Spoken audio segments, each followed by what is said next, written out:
The Duke of Ashford had never been refused, not once, not by kings, creditors, or conquests. But on the night of March 14th, 1851, a woman in widow's black looked him dead in the eye and said no, without apology, without explanation, without a tremor in her voice. And in that single word, Adrian Blackwood's carefully constructed empire began to crack. Because Clara Whitmore wasn't playing the game he'd mastered. She wasn't playing at all. She was surviving something far more dangerous than his reputation. And whether he knew it or not, he'd just walked into a war he couldn't win with charm alone. If you want to see how far a single refusal can travel, hit that like button, drop a comment with your city, and stay until the end. This story goes places you won't expect. The ballroom smelled like imported orchids and old money. Adrian Blackwood stood near the East Terrace doors, champagne in hand, bored out of his skull. He'd attended 3 of these events this week alone. Same faces, same conversations. Same women in pastel gowns laughing too loud at jokes that weren't funny, hoping to catch his attention.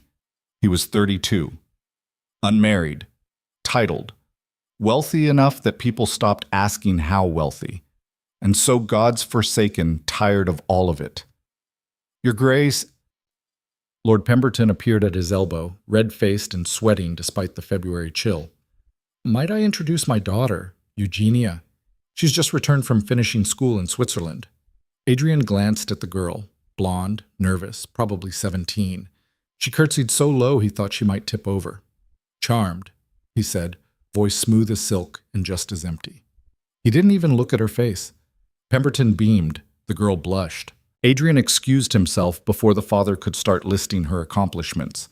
He moved through the crowd with practiced ease, a nod here, a smile there, never stopping long enough for anyone to corner him. He'd perfected this years ago. The trick was to look engaged while feeling absolutely nothing. Ashford! Adrian turned. Viscount Harding, drunk already, clapped him on the shoulder hard enough to slosh champagne. Heard you bought out the Lennox shipping contracts, Harding said, grinning. Brilliant move, absolutely brilliant. The man was drowning in debt.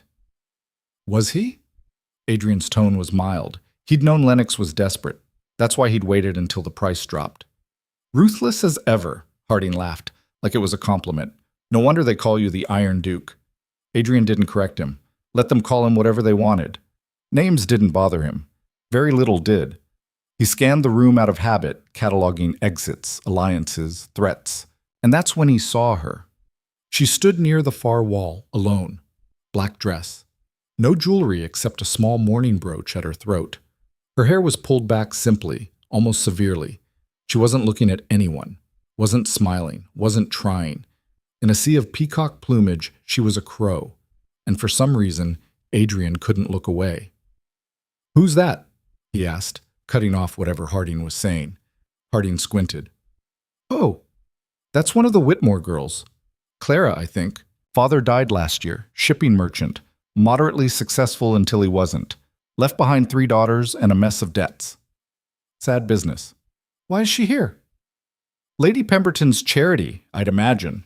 The family's barely holding on, no brothers, no prospects. The estate's in the hands of some cousin now. Whitmore didn't trust women with money, apparently. Harding snorted.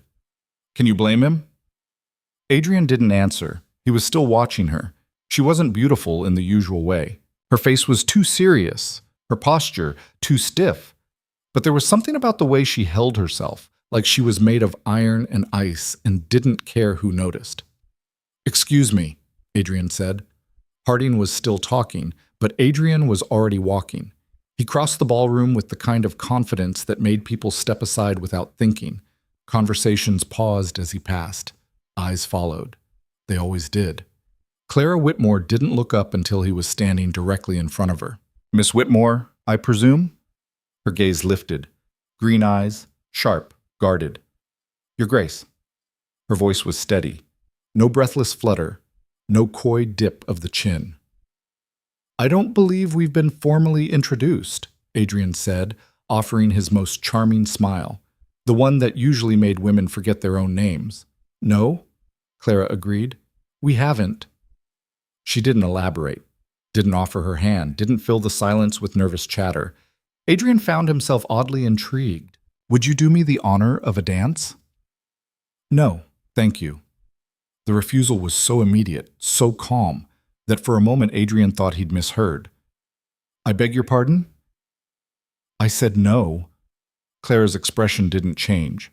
But thank you for the offer, Your Grace. Around them, the air seemed to solidify. A woman near the punch table actually gasped.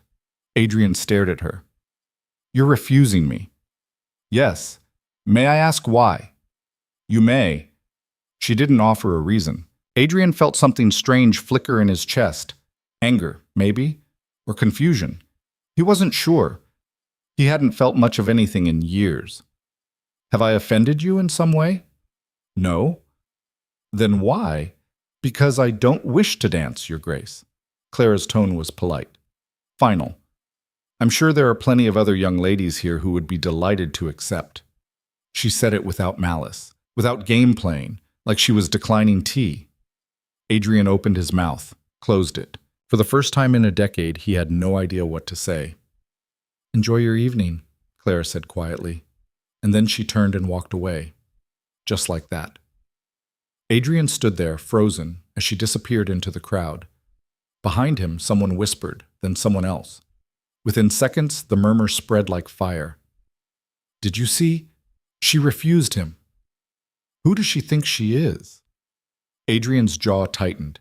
He turned on his heel and walked straight out of the ballroom, ignoring every voice that called his name. 3 days later. Clara sat at the kitchen table, surrounded by ledgers. The house was quiet. Her sisters were asleep upstairs. Beatrice, 14, and little Margaret, barely 10. The servants had been let go months ago, except for Mrs. Finch, who stayed out of loyalty more than wages. Clara dipped her pen and continued writing, her hand cramped from hours of work. The numbers didn't lie. They never did. Her father's business, Whitmore and Company, had been profitable once, but in his final years, Thomas Whitmore had made a series of catastrophic decisions. Bad investments, worse partners. By the time he died, the company was a skeleton held together by debt, and now it belonged to Edwin Whitmore, her father's cousin, a man who'd never worked a day in the business but inherited it anyway because he had the one qualification that mattered. He was male. Clara exhaled slowly, setting down her pen. Edwin was bleeding the company dry. She'd seen the contracts he'd signed, shipping routes that made no sense, partnerships with merchants who were known cheats. He didn't understand the industry, didn't care to learn, but when Clara had tried to explain, he'd smiled at her like she was a child. Don't worry your pretty head about business, my dear. That's men's work. She'd wanted to throw the ledger at him. Instead, she'd smiled back and said nothing. That was 3 months ago. Now, she tracked every transaction in secret, made notes, watched the company crumble in slow motion and knew exactly how to fix it. But no one would listen to a woman, especially not one in mourning, especially not one with no money, no husband, no power. So Clara did the only thing she could. She survived. She kept Beatrice and Margaret fed, kept the house from being sold, kept her mouth shut and her head down and waited for a miracle that would never come.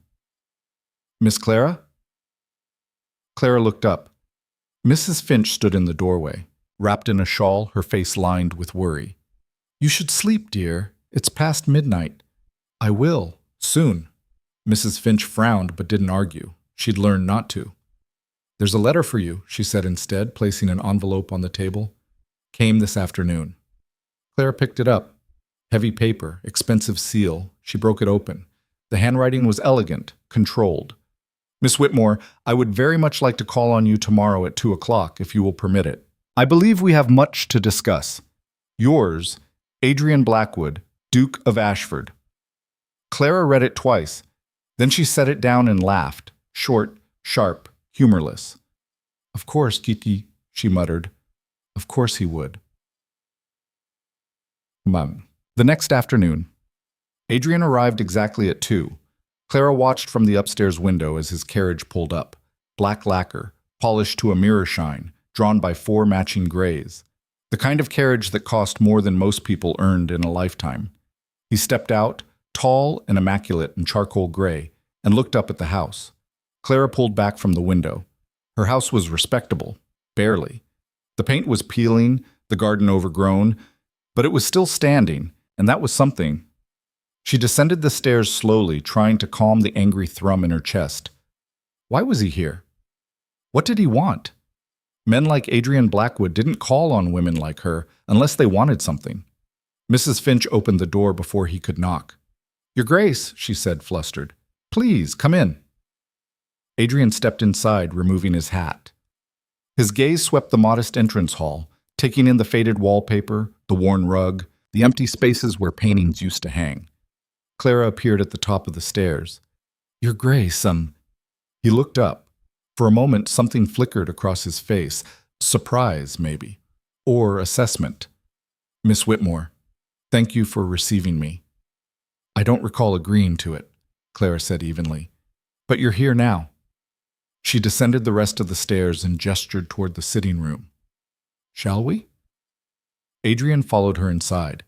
Mrs. Finch started to close the door. "Leave it open, please," Clara said. Mrs. Finch hesitated, then nodded and stepped back into the hall. Clara sat in the chair by the window. Adrian remained standing. "You're wondering why I've come," he said. "I'm wondering why you think I care." Adrian's mouth twitched, almost a smile. "You're not what I expected." "And what did you expect, Your Grace? A simpering girl who regrets refusing you?" "Something like that." "Then you've wasted a trip." Adrian studied her for a long moment. Then, to her surprise, he sat down across from her, uninvited but somehow not presumptuous. "I owe you an apology," he said quietly. Clara blinked. "For what?" "For assuming you would dance with me simply because I asked. That was arrogant." "Yes," Clara agreed. "It was." He didn't flinch. "You were well within your rights to refuse." "I know." Another flicker of amusement crossed his face. "You don't make anything easy, do you?" "Why should I?" Adrian leaned back, considering her. "Most people are afraid of me." "I'm not most people." "No," he said slowly. "You're not." Silence settled between them, not uncomfortable, but charged. Clara broke it first. "Why are you really here, Your Grace?" Adrian hesitated. For the first time, he looked uncertain. "I don't know," he admitted. It was so honest, so unexpected, that Clara didn't know how to respond. "You intrigue me," Adrian continued, "and I don't say that lightly. Most of my life is predictable, tedious. But you," he paused, "you're different." "Different," Clara repeated flatly. "How flattering." "I didn't mean—" "I know what you meant." Clara stood. "You're bored. You're used to women throwing themselves at you, and I didn't, so now I'm a puzzle to solve. A challenge." Adrian rose as well. "That's not, isn't it?" Clara's voice was quiet, but there was steel beneath it. "You don't know me, Your Grace. You don't know anything about me. And frankly, I have no interest in becoming your latest distraction. That's not why I'm here." "Then why?" Adrian opened his mouth, closed it. He looked genuinely lost. Clara softened, just slightly. "I think you should leave." He didn't move. "Will you at least allow me to call again?" "Why would I do that?" "Because—" Adrian exhaled. "Because I'd like to know you, not as a challenge, not as a distraction, as a person." Clara stared at him, searching for the lie, the angle. She found none, but that didn't mean it wasn't there. "Goodbye, Your Grace." Adrian held her gaze for another long moment. Then he nodded once and turned toward the door. He paused at the threshold. "I meant what I said, Miss Whitmore. You're not what I expected, and I find I'd very much like to be wrong about you proving me right." Before Clara could decipher that, he was gone. She stood in the empty sitting room, listening to the sound of his carriage pulling away. Then she sank back into her chair and pressed her hands to her face. "What?" she whispered to the silence. "Was that?" 2 weeks passed. Adrian did not call again. Clara told herself she was relieved. She threw herself into her work, tracking Edwin's disasters, calculating losses, writing letters to creditors under her father's old business seal. Most ignored her. Some responded with patronizing politeness. None took her seriously.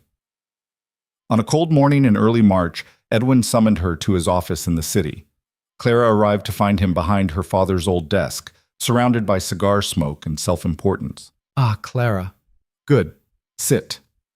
She sat, spine straight. Edwin shuffled papers without looking at her. I'll get straight to it. The business is struggling. I've done what I can, but your father left things in quite a state. Clara bit her tongue. Hard. I've decided the best course of action is to sell, Edwin continued. I've had an offer, generous, considering the circumstances. It will settle the debts and leave a small sum for you and your sisters. Sell to whom? A consortium, businessmen from Bristol. They'll absorb the assets and they'll strip it for parts and sell the contracts piecemeal. Clara interrupted. You'll get a fraction of what the company's worth and they'll make a fortune. Edwin finally looked at her. And how would you know that? Because I've read the contracts. I know the routes. I know the partnerships. That company is worth 3 times what they're offering if it's managed properly. Edwin's expression hardened. You've been going through the business papers? Someone has to. That is not your place. Then whose place is it? Clara's voice rose despite herself. Yours? You've lost 2 major clients in 3 months because you don't understand the industry. You're signing contracts with merchants who are robbing you blind. If you sell now, you're throwing away everything my father built. Edwin stood, face red. Your father built nothing. He ran this company into the ground, and I'm cleaning up his mess. You would do well to remember that you and your sisters survive on my charity. Clara rose as well, shaking with fury. Your charity? You inherited a profitable business and destroyed it through incompetence. Don't you dare— Enough! Edwin slammed his hand on the desk. You are a woman, Clara. You have no head for business, no matter what romantic notions you've entertained. This matter is settled. I will sell, and you will accept it gracefully. Or you and your sisters will find yourselves without a home. Do I make myself clear? Clara's hands clenched into fists. She wanted to scream, to overturn the desk, to shove every ledger in his face and make him see, but she knew it wouldn't matter, so instead she said, perfectly clear, and walked out before he could see her cry. That night, Clara sat in her father's study, the one room Edwin hadn't claimed, and stared at the empty bookshelves. She'd failed, all her work, all her planning, all her desperate silent fighting. None of it mattered. In 3 weeks, Whitmore and Company would be sold. The house would follow soon after, and Clara and her sisters would be dependent on Edwin's generosity for the rest of their lives. Unless she married. But who would have her? A woman with no dowry, no connections, no prospects. She laughed bitterly. Maybe she should have danced with the Duke after all. A knock at the door startled her. Miss Clara? Mrs. Finch's voice. There's someone here to see you. I'm not receiving visitors. He says it's urgent. Clara frowned. Who? Mrs. Finch opened the door wider. Adrian Blackwood stood in the hallway, still in evening clothes, looking windblown and oddly uncertain. I'm sorry to call so late, he said, but I heard something tonight about your family's business, and I thought you should know. Clara stared at him. Then, despite everything, despite her pride, her exhaustion, her fear, she stepped aside. Come in. And for the second time, Adrian Blackwood entered her life. This time, he didn't leave. Adrian stood in the doorway of her father's study, and for a moment neither of them spoke. The silence stretched thin, taut as a rope about to snap. Clara broke it first. What did you hear? Adrian glanced at Mrs. Finch, who was hovering in the hallway with unconcealed curiosity. Perhaps we should speak privately, he said. Clara's jaw tightened. She didn't want him here, didn't want his pity or his interference or whatever this was. But something in his expression stopped her from throwing him out. Mrs. Finch, please check on the girls. The housekeeper looked like she wanted to protest, but she nodded and disappeared down the hall. Clara closed the door halfway, propriety be damned, and crossed her arms. Well? Adrian moved into the room, his gaze sweeping over the empty shelves, the dusty desk, the general air of abandonment. When he looked back at her, his expression was carefully neutral. I was at my club tonight, overheard a conversation between 2 men from Bristol. They were celebrating a deal they'd just closed, a shipping company they were acquiring for a song. He paused. Whitmore and Company. Clara felt her stomach drop. They already signed? No, but the papers are being drawn up. Edwin apparently agreed to their terms this afternoon. Of course he did. The bastard hadn't even waited a full day after threatening her. And you came here to tell me this because Claire's voice was sharper than she intended. So I could thank you for the warning? Prepare myself for the inevitable? No. Adrian took a step closer. I came because I wanted to ask you something. What? If you had the authority, if Edwin wasn't in control, could you save the company? The question hit her like a physical blow. Clara opened her mouth, closed it. Her hands trembled and she pressed them against her sides. Yes, she said finally. The word came out raw. Yes, I could save it. I know exactly what needs to be done. I've known for months. But it doesn't matter what I know because no one will listen to me. I'm a woman. I have no legal standing, no power, no... What if you did? Clara stared at him. What? Adrian's expression was intent, focused in a way that made her pulse quicken. What if I gave you the power, the authority? What would you need? I don't understand. The Bristol Consortium is offering £20,000 for the company, correct? Clara blinked. How did you... I made some inquiries on the way here. Is that the figure? Yes, but the company's worth at least 60 if it's restructured properly. More, if... Then I'll buy it. The words hung in the air between them. Clara felt the room tilt. You'll... What? I'll buy Whitmore and Company. Tonight, if necessary. I'll pay Edwin $25,000. Enough to make him accept immediately and cut out the Bristol men. And then I'll turn the management over to you. Claire's breath caught. That's insane. Is it? Yes. She stepped forward, anger flaring hot and sudden. You don't know anything about shipping. You don't know me. Why would you risk that kind of money on what? A whim? It's not a whim. Then what is it? Adrian held her gaze. An investment. In a failing company? In you. The words were quiet, absolute. Clara felt something crack open in her chest, something dangerous and terrifying. You're lying, she whispered. You want something. Men like you always want something. You're right. Adrian didn't look away. I do want something. What? To see what happens when someone like you is finally given a chance. Clara's throat tightened. She wanted to scream at him, wanted to throw him out, wanted to believe him so badly it hurt. This is a game to you, she said, voice shaking. You're bored, and I'm a project, a curiosity, and when you lose interest, when this stops being amusing, what then? You'll take it all back? Leave me worse off than I started? No. You can't promise that. I can. Adrian's voice was steady, certain. I'll have the contracts drawn up by my solicitor. Legal documents stating that you have full operational control. I won't interfere, won't overrule you, won't pull the money if you make decisions I don't like. Why? Claire's voice cracked. Why would you do this? Adrian was quiet for a long moment. Then he said, because 3 weeks ago, a woman looked me in the eye and said no. And I haven't been able to stop thinking about it. About her. About what kind of person refuses a duke without flinching. He paused. You're not afraid of me, Miss Whitmore. And I want to know what you're capable of when fear isn't holding you back. Clara felt tears prick her eyes. She blinked them away furiously. I don't trust you. I know. This could be a trap. It could be. I'd be a fool to accept. Adrian smiled faintly. Perhaps, but you're already considering it. He was right. Damn him, he was right. Because what choice did she have?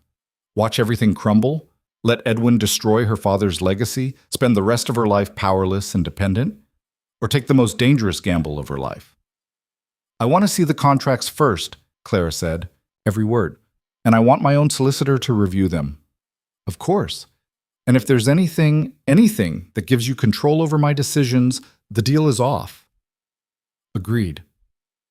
Clara studied him, searching for deception, for the angle she knew had to be there, but all she saw was a man who looked as uncertain as she felt. I'll need access to the company ledgers immediately, she said, and the authority to dismiss anyone who won't follow my directives, including Edwin. Done. I'm serious, Your Grace. If you're going to do this, you can't second-guess me. Can't swoop in and overrule me the first time I make a decision you don't like. I've spent my entire life being dismissed by men who think they know better. I won't trade one cage for another. I understand. Do you? Claire's voice rose. Because the moment you question me in front of a client or a partner, the moment you undermine my authority, this whole thing falls apart. They'll never respect me if they think I'm just your puppet. Then I won't question you. Adrian's tone was firm. In public or private, you'll have complete autonomy. Claire wanted to believe him, wanted it so much she could taste it. This is insane, she said again, but there was less conviction in it this time. Yes, Adrian agreed. Probably.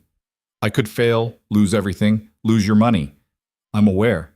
And you're still willing to risk it? I am. Clara closed her eyes, took a breath, made a choice that terrified her. All right. Adrian's expression shifted. Surprise, relief, something else she couldn't name. All right? Yes, but I have conditions. I assumed you would. Clara straightened her shoulders. First, this is a business arrangement, nothing more. You don't get to hold this over me. Don't get to use it as leverage for anything else. Agreed. Second, I report to no one. Not you, not Edwin, not anyone. If I'm going to do this, I do it my way. Understood.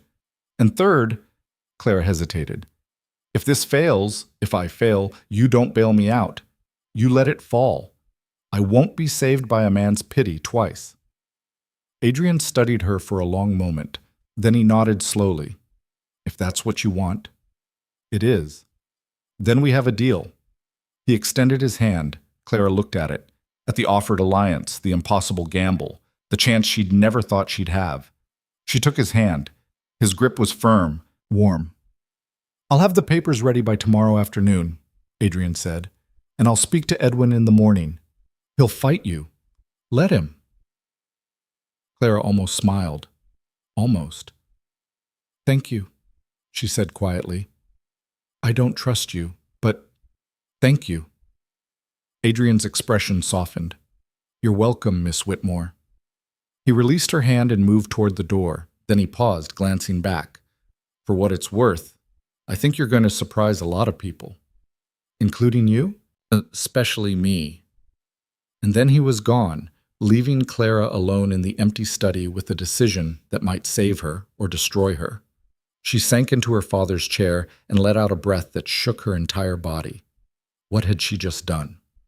The next morning arrived too fast and too slow all at once. Clara had barely slept. She'd spent the night poring over every ledger, every contract, every note she'd made in secret over the past months. If this was real, if Adrian kept his word, she had perhaps 48 hours to prepare a complete operational overhaul. And if he didn't keep his word, well, she'd be exactly where she started. At 9 o'clock, a messenger arrived with a note. Meeting set with Edwin for 11. Contracts being finalized. HB. Clara's hands shook as she folded the paper. It was happening. It was actually happening. She dressed carefully, her best morning gown, her mother's pearl earrings, her hair pinned severely back. She looked in the mirror and barely recognized herself. She looked like someone who had authority. Now she just had to convince everyone else. At 10:30, another knock. Mrs. Finch appeared, flustered. Miss Clara, there's a gentleman here, a Mr. Ashworth. He says the Duke sent him. Clara's heart stuttered. Send him in. The man who entered was middle-aged, bespectacled, carrying a leather case. He bowed slightly. Miss Whitmore, I'm Richard Ashworth, the Duke of Ashford's personal solicitor. His Grace asked me to review the contracts with you before the meeting with Mr. Edwin Whitmore. Clara gestured to the sitting room. Please. For the next 40 minutes, Ashworth walked her through every clause, every provision, every legal nuance. And to Clara's shock, to her profound, overwhelming relief, Adrian had kept his word, every word of it. The contracts gave her complete operational control. Adrian would own the company on paper, but Clara would have full authority to make decisions, hire and fire staff, negotiate contracts, manage finances. He couldn't overrule her, couldn't dissolve the arrangement without her consent. It was ironclad. "This is unusual," Ashworth said carefully. "I advised His Grace against such broad autonomy, but he was quite insistent." Clara looked up. "And you think he's making a mistake?" Ashworth adjusted his spectacles. "I think, Miss Whitmore, that His Grace is a very shrewd judge of character, and if he believes in your capabilities, then I'm inclined to trust his judgment. It wasn't quite an endorsement, but it wasn't condemnation either." "Thank you, Mr. Ashworth. Shall we proceed to Mr. Edwin Whitmore's office?" Clara stood, smoothed her skirts, tried to calm the riot in her chest. "Yes. Let's finish this." Edwin's office was exactly as she remembered. Too much mahogany, too much cigar smoke, too much self-importance packed into too small a space. Edwin sat behind the desk, looking irritated. Adrian stood by the window, calm and unreadable. When Clara entered, Edwin's eyes narrowed. "What is she doing here?" "Miss Whitmore has a vested interest in this transaction," Adrian said smoothly. "I thought it appropriate she be present." "This is a business matter, not a place for the person who will be running the company after the sale is finalized." Adrian's tone was mild, but there was steel underneath. "I disagree." Edwin's face reddened. "Running the company? What the devil are you talking about?" Adrian gestured to Ashworth, who placed a stack of papers on the desk. "The purchase agreement for Whitmore and Company," Ashworth said. £25,000, payable immediately upon signing. Full ownership transfers to the Duke of Ashford, with operational control granted to Miss Clara Whitmore. The silence that followed was deafening. Edwin stared at the papers, then at Adrian, then at Clara. "This is a joke." "I assure you it's not," Adrian said. "You can't be serious. You're going to let a woman run a shipping company?" "I'm going to let the most qualified person run it. That happens to be Miss Whitmore." Edwin stood, slamming his hands on the desk. "She has no experience, no training. She's never managed anything in her life." "She's managed to keep this family afloat while you've run the company into the ground," Claire said quietly. Edwin's head snapped toward her. "How dare you? How dare I?" Claire's voice was steady, but her eyes burned. "How dare I point out that you've lost 30% of the client base in 6 months, that you've signed contracts with merchants who are bankrupting the company, that every decision you've made has been either incompetent or actively destructive? You have no idea what you're talking about. Don't I?" Clara stepped forward. "You signed a 5-year exclusive with Morrison Freight. They're under investigation for fraud. You'll be lucky if you're not implicated.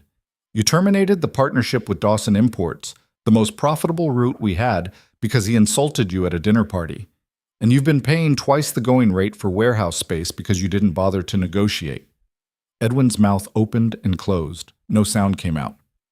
"I know exactly what I'm talking about," Clara continued. "I've been tracking every transaction, every contract, every disastrous decision you've made since you took over. And I know how to fix it.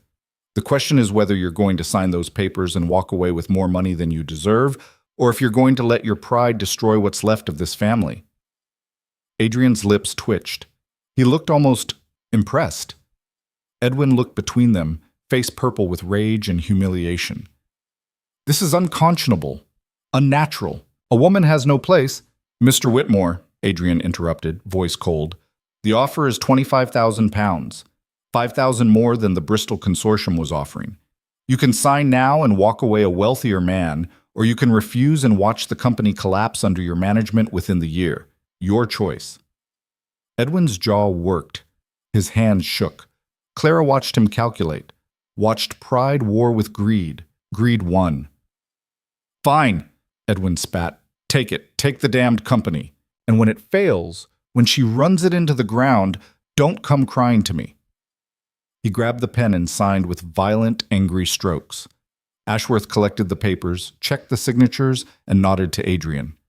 "The transaction is complete, Your Grace." Adrian inclined his head. "Mr. Whitmore, you'll have your funds by end of business today. Miss Whitmore, the company is yours." Clara felt the words hit her like a wave. "The company is yours." Edwin stood, grabbed his coat, and stormed toward the door. He paused at the threshold, looking back at Clara with pure venom. "You'll regret this, both of you." Then he was gone. The office fell silent. Clara stood there, trembling, trying to process what had just happened. Miss Whitmore? She looked up. Adrian was watching her with something like concern. Are you all right? Clara let out a breath that was half laugh, half sob. I don't know. Adrian smiled faintly. That's fair. Ashworth cleared his throat. If you'll excuse me, I have other matters to attend to. Miss Whitmore, I'll have copies of all documents delivered to your residence by this evening. Thank you, Mr. Ashworth. The solicitor left, and then it was just the two of them. Adrian moved to the window, giving her space. What happens now? Clara walked to the desk, her desk now, she supposed, and placed her hands on the smooth wood. Now I get to work. Do you have a plan? I have 17 plans. Clara looked at him. The first one starts tomorrow morning. I'm meeting with every remaining client to renegotiate terms. Then I'm terminating the contracts that are bleeding money. Then I'm hiring a new warehouse manager because the current one is embezzling. Adrian's eyebrows rose. You're certain? I've been tracking the discrepancies for 2 months. I just couldn't prove it without access to the books. She paused. I can now. You've been preparing for this. I've been preparing for something. I didn't know what. Clara met his eyes. I still don't know why you did this. I told you. You told me it was an investment, but no one invests this kind of money without expecting a return. Adrian was quiet for a moment. Then he said, You're right. I do expect a return. Clara's stomach tightened. What kind? The satisfaction of being right about you. That's not an answer. It's the only one I have. Adrian turned to face her fully. I'm not going to lie to you. Miss Whitmore? I don't know what I'm doing here. I don't know why I care whether you succeed or fail, but I do. And I'm choosing to see what happens when I act on that instead of ignoring it. Clara stared at him, searching for manipulation, for hidden motive. She found only honesty, and somehow that was more terrifying. I need to ask you something, she said. All right. If I fail, if this all falls apart, will you resent me for it?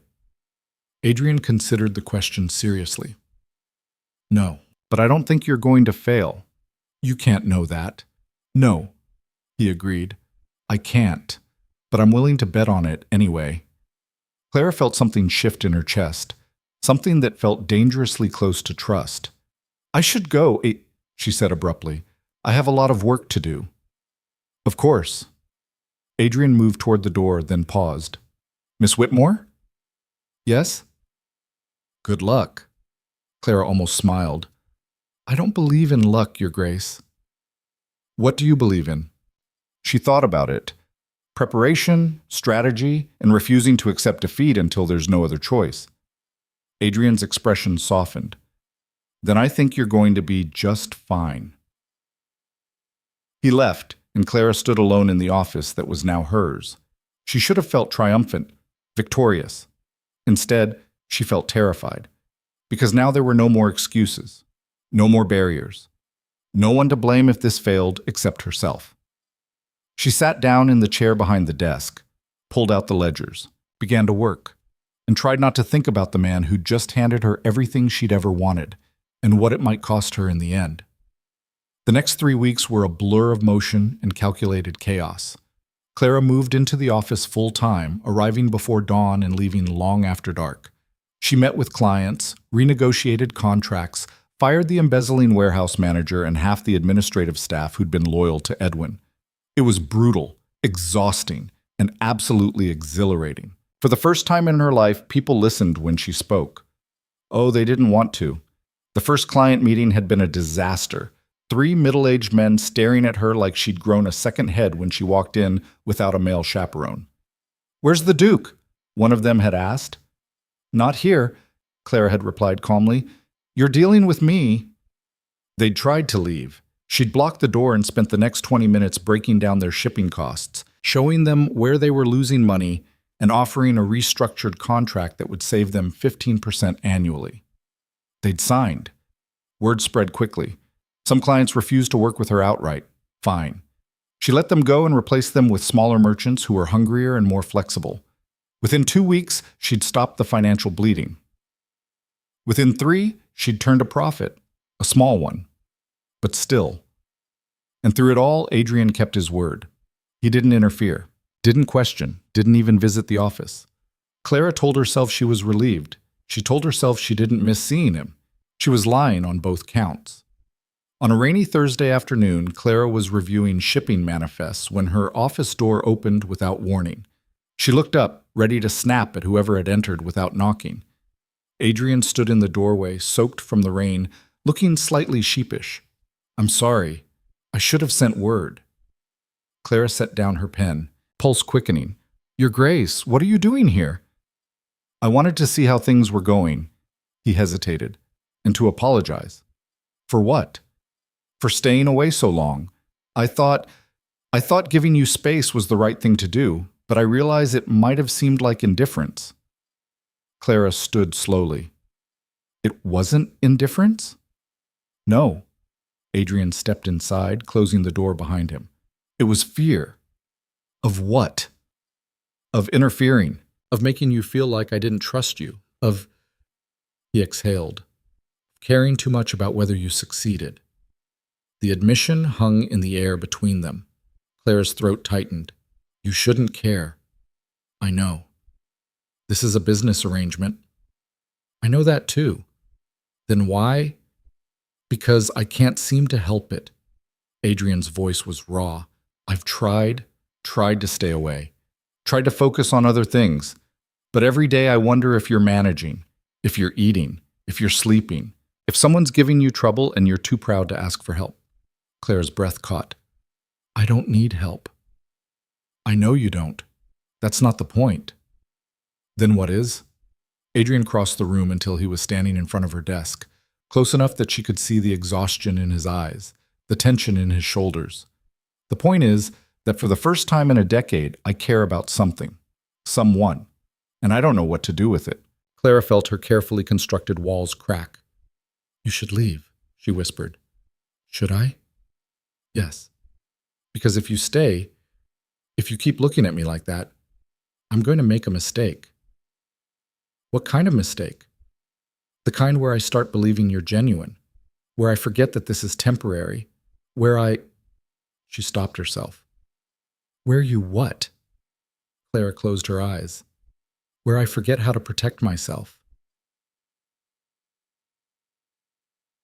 When she opened them, Adrian was watching her with an expression that made her chest ache. "Maybe," he said quietly, "protection isn't what you need right now." "Then what do I need?" "An ally, a partner, someone who sees you for who you are and doesn't try to diminish it." Clara's hands gripped the edge of the desk. "You don't know who I am." "Don't I?" Adrian leaned forward slightly. "You're brilliant, stubborn, terrified of failing, and even more terrified of succeeding. You've spent your whole life being told you're not enough, and now you're proving everyone wrong, and it's eating you alive because you don't know how to accept that you deserve it." Clara felt tears burn her eyes. "Stop." "Why?" "Because you're right, and I hate that you're right." Adrian's expression softened. "I'm sorry." "Don't apologize. Just—" Clara took a shaky breath. Just tell me what you want from me. Really. I want you to succeed. That's not enough." "All right." Adrian held her gaze. "I want to know you. Not the version of you that fights alone. The real you. The person who laughs and doubts and hopes and fails and gets back up anyway. I want—" He paused. "I want to matter to you the way you've started to matter to me." The words shattered something in Claire's chest. "You can't," she whispered. "Can't what?" "Matter to me. Because if you do, if I let you in, and then you leave, I won't leave. You don't know that." "You're right," Adrian said. "I don't, but I'm willing to try anyway, and I hope, you might be too." Clara stared at him, at the man who'd given her everything and asked for nothing, at the impossible, terrifying possibility standing in front of her. And then, before she could stop herself, she said, "Stay." Adrian's breath caught. "What?" "Stay. For dinner. I have—" She gestured helplessly at the papers on her desk. I have cold meat pies and terrible tea and about 16 hours of work left. But if you want to know me, then stay. Adrian's face transformed. The careful neutrality cracked, and underneath was something raw and real and achingly hopeful. I'd like that very much. So he stayed, and for the first time, Clara let someone see her, not as a weapon or a problem or a puzzle to solve, just as herself. It should have been terrifying. Instead, it felt like breathing. They ate cold meat pies at her desk while rain hammered against the windows. Adrian sat in the chair across from her, jacket discarded, sleeves rolled to his elbows. He looked different without the armor of formal dress, younger, more uncertain, more real. Clara watched him try to navigate a particularly stubborn pastry crust and felt something dangerously close to affection. "This is terrible," Adrian said, but he was smiling. "I warned you." "You did." He took another bite anyway. "How long have you been working like this?" "Like what?" "Alone, in an empty office, eating food that could double as building material." Clara shrugged. "It's efficient. It's lonely." The word hit harder than it should have. "I'm used to it," Clara said quietly. Adrian set down the pie. "That's not the same as preferring it." "No, I suppose it's not." They fell into silence, not uncomfortable, but weighted with things neither of them knew how to say. Finally, Adrian spoke. "Tell me about the company. What you're planning." Clara hesitated. Then she pulled out her ledgers and began talking. She told him about the contracts she'd renegotiated, the routes she'd restructured, the partnerships she was building with smaller merchants who were willing to take risks the established houses wouldn't. And Adrian listened, really listened, asked questions that showed he was thinking, not just being polite. "The Mediterranean route," he said, studying her notes, "that's ambitious. It's necessary. The northern routes are oversaturated, but the Mediterranean trade is growing, and most companies are ignoring it because it requires more flexible scheduling. And you have the ships for that?" "I will. I'm negotiating to buy 2 merchant vessels from a company that's liquidating, if I can close the deal before someone else does." Adrian leaned back, considering. "How much do you need?" Clara blinked. "For what?" "The ships." "How much?" £8,000, but I'm not asking you for—" "I know you're not." Adrian's tone was gentle. "But if you need it—" "No." Clara's voice was firm.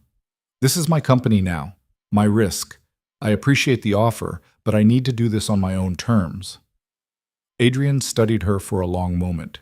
Then he nodded. "All right, but if you change your mind, I won't." He smiled faintly. "Stubborn." "You say that like it's a flaw." "I say it like it's the reason you're going to succeed." Clara felt warmth spread through her chest. She looked away before he could see it in her face. They worked in companionable silence for another hour. Adrian helped organize shipping manifests while Clara drafted correspondence. It was domestic in a way that should have felt strange but didn't. Eventually, the rain stopped. The city outside grew quiet. Adrian stood stretching. "I should go. It's late."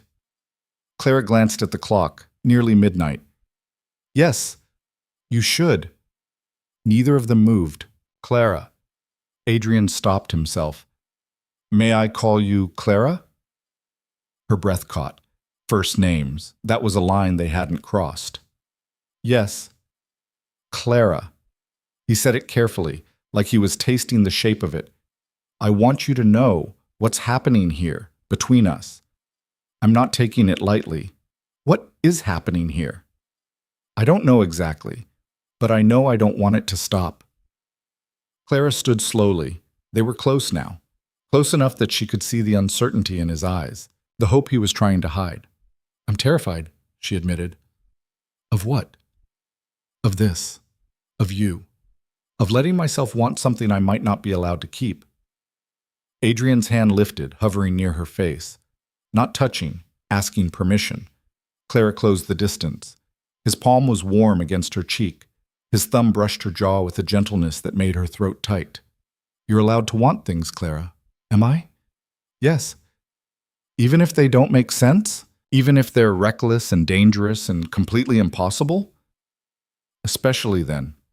Clara closed her eyes, leaned into his touch. "This is a mistake," she whispered. "Probably. We're going to regret it. Maybe. I don't know how to do this. How to be this." Adrian's other hand came up, cradling her face. "Neither do I. But I'd like to figure it out together." Clara opened her eyes, met his gaze, and then she made another choice that terrified her. She kissed him. It was brief, tentative, a question more than a statement. Adrian went very still. Then his hands tightened on her face, and he kissed her back, slow and careful and absolutely devastating. When they broke apart, both of them were breathing hard. "That was," Adrian started. "A mistake," Clara finished. "I was going to say inevitable." Clara laughed shakily. "That too." They stood there, foreheads almost touching, trying to navigate this new, terrifying territory. "I should really go now," Adrian said. He didn't move. "You should." "Clara." "Don't." She pulled back slightly. "Don't make this into something more than it is. Not yet. I need time to think." Adrian looked like he wanted to argue, but he just nodded. "All right, but I'm calling on you tomorrow, properly, in daylight, with flowers and completely inappropriate intentions." Despite everything, Clara smiled. "I'll consider receiving you. That's all I ask." He left, and Clara stood alone in her office, fingers pressed to her lips, wondering what the hell she'd just done. The next morning brought consequences. Clara was reviewing contracts when her door flew open. She looked up, startled, to find a man she didn't recognize standing in the entrance. He was tall, well-dressed, with the kind of face that had probably been handsome before bitterness carved lines into it. "Miss Whitmore, I presume." Clara stood slowly. "I don't believe we've met." "Robert Lennox." He stepped inside without invitation. "I believe you're familiar with my shipping company, or rather, what used to be my shipping company before your patron acquired it." Clara's stomach sank. "Lennox, the man whose contracts Adrian had bought out months ago." "Mr. Lennox, I'm afraid I'm quite busy this morning. If you'd like to schedule—" "I'm not here to schedule anything." Lennox's voice was cold. "I'm here to warn you." "Warn me about what?" "About the Duke of Ashford. About what happens to people who trust him." Clara's hands clenched. "I think you should leave. He destroyed me, you know, waited until I was desperate, then swooped in and bought everything for a fraction of what it was worth. Very clever, very ruthless. I lost my business, my reputation, my livelihood." Lennox moved closer. "And now he's doing the same thing to you."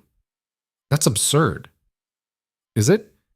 He buys your failing company, puts you in charge, lets you think you're in control." Lennox's smile was ugly. "And when you've rebuilt it, when you've made it profitable again, he'll take it back. That's what men like Ashford do. They don't help people out of kindness. They make investments, and eventually they collect." Clara felt ice slide down her spine. "Get out." "I'm trying to help you. I've been where you are. I know how charming he can be, how convincing. But in the end, you're just another acquisition to him, another business deal. Out. Now." Lennox raised his hands in mock surrender. "Fine. But don't say I didn't warn you. When it all falls apart, and it will, remember that you were told." He left, and Clara sank into her chair, hands shaking. It wasn't true. It couldn't be true. Adrian had given her control. Legal, binding control. She'd read the contracts herself, but a small, vicious voice in the back of her mind whispered, "What if Lennox is right? What if this is all just a long game?" She tried to push it away, tried to focus on work, but the seed of doubt had been planted, and it grew. Over the next week, more whispers reached her. A client mentioned that the Duke had a reputation for acquiring struggling businesses and flipping them for profit. A merchant warned her that Ashford was known for being ruthless in negotiations. Even Mrs. Finch, in an unguarded moment, said she'd heard the Duke was not a man to cross. None of it was damning. None of it proved anything. But together, it painted a picture Clara couldn't ignore. Adrian called on her 3 times. She refused to see him. The 4th time, he didn't ask permission. He simply walked into her office and closed the door. "What's going on, Clara?" She didn't look up from her ledgers. "I'm working. You've been avoiding me for a week. I've been busy." "Clara." His voice was gentle, patient. "Talk to me." She finally met his eyes. "Why did you buy out Robert Lennox's company?" Adrian went still. "What?" "Lennox Shipping. You acquired it last year. Why?" "Because he was desperate and the price was good. It was a business decision." "Did you know his situation when you made the offer?" Adrian's jaw tightened. "Yes." "Did you know he'd lose everything?" "That's not—" "Clara, what is this about?" She stood, anger and fear twisting together in her chest. "I need to know if I'm just another Lennox to you. Another desperate person you're exploiting for profit. You can't be serious." "Can't I? You show up out of nowhere. Buy my company. Give me control that you could revoke at any time with the right legal maneuvering. And now I'm supposed to just trust that you're different, that this is different?" "It is different." "How? How is it different, Adrian? Because you kissed me? Because you said pretty things?" "Men lie, especially when they want something." Adrian's expression cracked. "I have never lied to you." "Maybe not. But you haven't told me the whole truth either." "What truth?" "Why you really did this. You say it's because you believe in me, but—" Her voice broke. "But I don't understand why. What do you get out of this? Out of me?" Adrian crossed the room in 3 strides. He gripped her shoulders, not hard, but firm enough to make her look at him. "You want the truth? Fine. Here it is." His voice was raw. "I did this because for the first time in my life, I met someone who didn't want anything from me. Someone who looked at me and saw a person, not a title or a bank account. And I couldn't stop thinking about what that meant, about what you meant." "That's not an answer." "Yes, it is. You just don't want to hear it because it's terrifying. Because if you accept that I might actually care about you, that this might be real, then you can't hide behind suspicion anymore. You have to risk believing in something." Clara felt tears sting her eyes. "I don't know how." "Then learn. With me." "What if you hurt me?" "What if you hurt me?" Adrian's hand slid down her arms, his grip loosening but not letting go. "You think you're the only one taking a risk here? I've built my entire life on control, on knowing exactly how every situation will play out. And then you happened. And I don't know anything anymore except that I want to find out." Clara stared at him, searching for deception, finding only truth. Lennox said, "Lennox is angry and bitter and looking for someone to blame," Adrian interrupted. "Yes, I bought his company when he was desperate. Yes, he lost everything. But I didn't destroy him, Clara. He destroyed himself through poor decisions and worse partnerships. I just took advantage of the situation." "That doesn't make it right." "No, it doesn't." Adrian's voice was quiet. "I'm not a good man, Clara. I've done ruthless things, built my fortune on other people's failures. I won't pretend otherwise, but with you—" He stopped, started again. "With you, I want to be better. Not because I think it'll benefit me, but because you make me want to deserve you."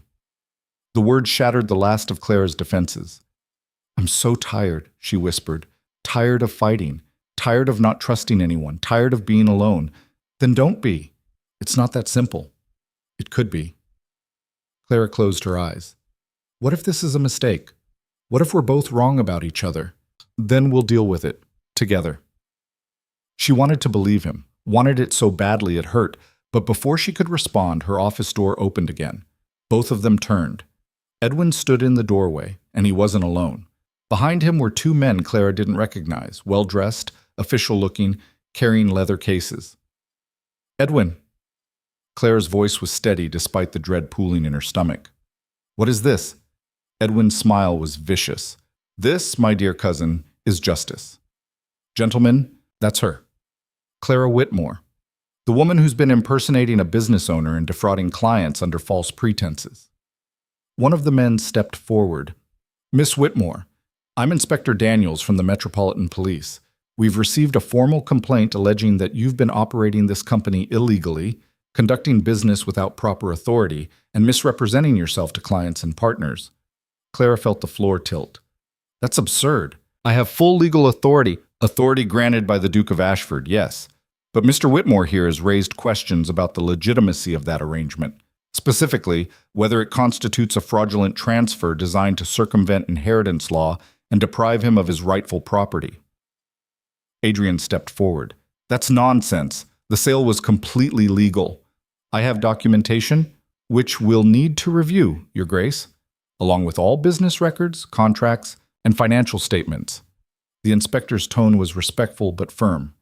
Until this matter is resolved, I'm afraid Miss Whitmore will need to cease all business operations immediately. You can't do this, Clara said, voice shaking. I have clients depending on me, shipments scheduled, contracts will have to be suspended. I'm sorry, Miss Whitmore, but these are serious allegations. We must investigate thoroughly. Clara looked at Edwin, at the triumphant gleam in his eyes. You did this. You planned this. I simply reported suspicious activity, Edwin said smoothly. It's not my fault if you've been operating outside the law. I've done nothing wrong. Then you have nothing to worry about, do you? Edwin's smile widened. The investigation should only take a few months, maybe a year. I'm sure your clients will understand. Clara felt rage and panic war in her chest. A year. The company wouldn't survive a year of suspended operations. Everything she'd built would crumble. This is revenge, she said quietly, because I made you look incompetent. Because I succeeded where you failed.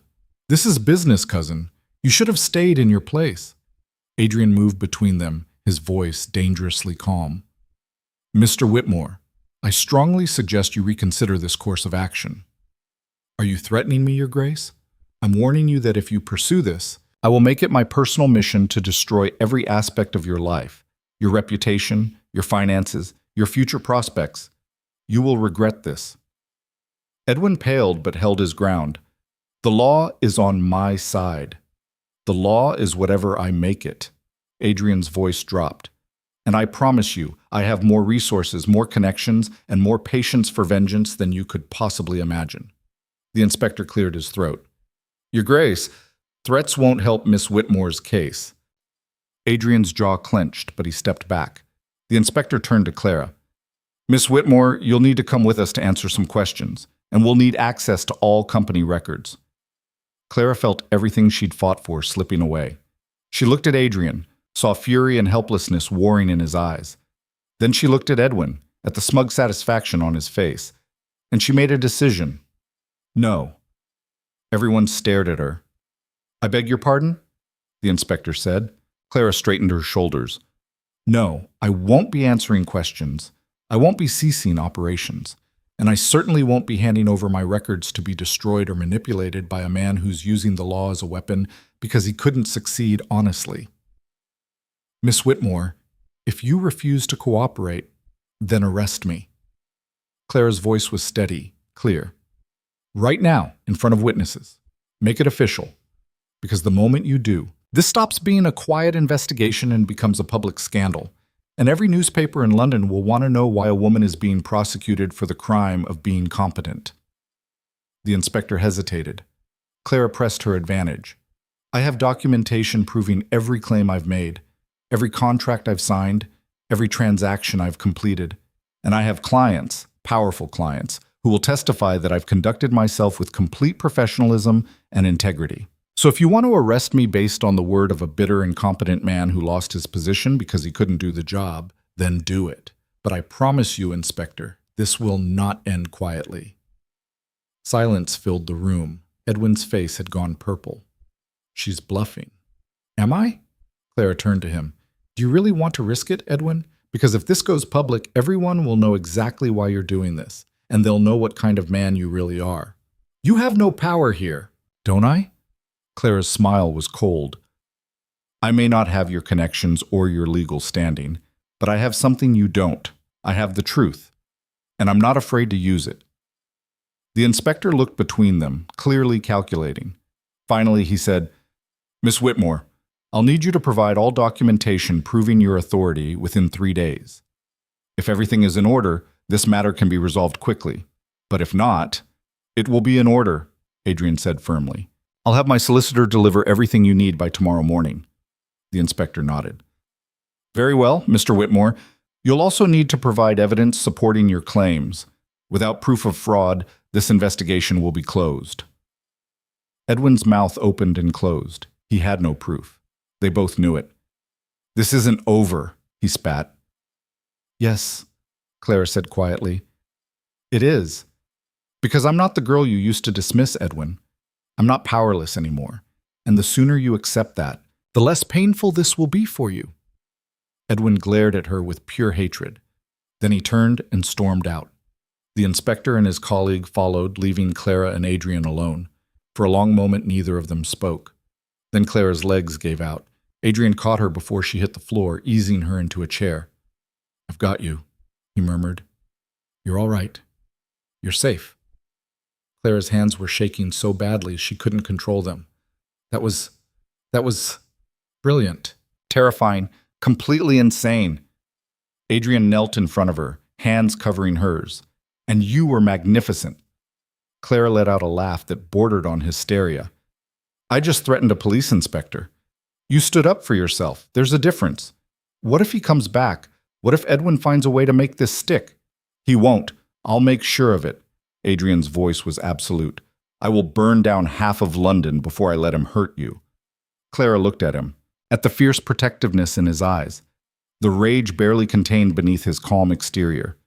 You meant that. What you said to Edwin about destroying him.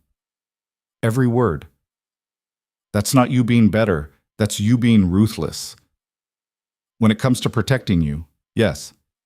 Adrian's hands tightened on hers. I won't apologize for that. Clara felt something break open in her chest, something that had been locked away for so long she'd forgotten it was there.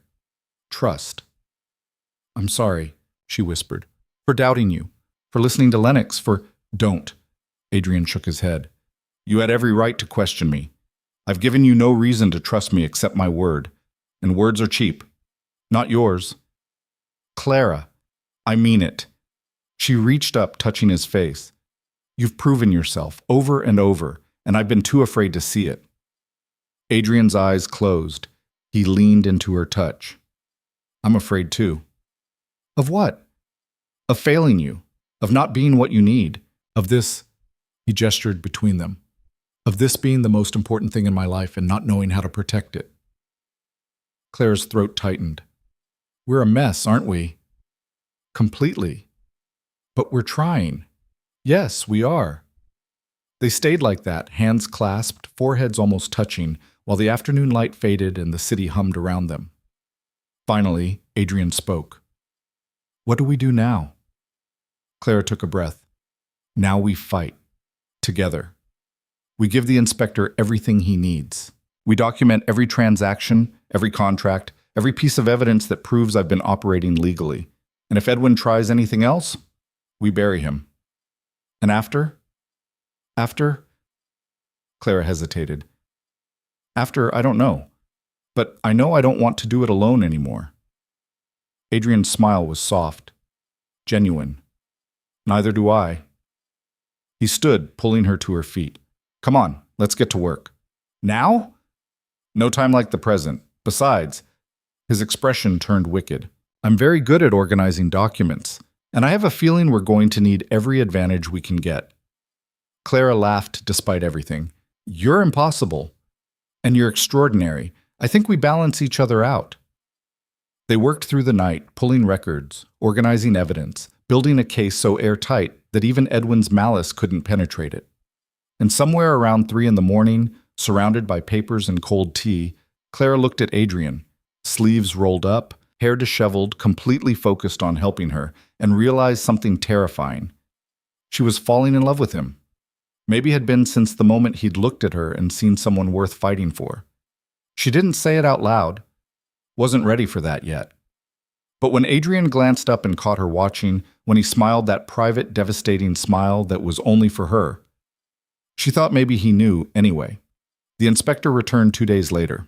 Adrian's solicitor delivered 3 trunks of documentation, contracts, ledgers, testimonials from clients, legal opinions from 3 separate firms confirming Claire's authority.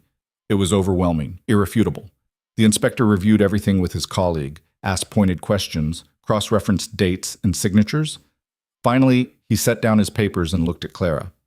Everything appears to be in order, Miss Whitmore. I see no evidence of fraud or misrepresentation. The investigation is closed. Clara felt relief crash through her. And Mr. Whitmore's complaint? Without evidence, it's merely a civil dispute, not a criminal matter. You're free to continue your business operations. Edwin, who'd been standing in the corner like a vulture waiting for carrion, made a strangled sound. This is outrageous. Mr. Whitmore, the inspector interrupted, voice cold. I strongly suggest you drop this matter. Making false accusations is a serious offense. If you pursue this further, I'll have no choice but to investigate you for filing a fraudulent complaint. Edwin's face went white. The inspector gathered his papers and left. Clara turned to Edwin slowly.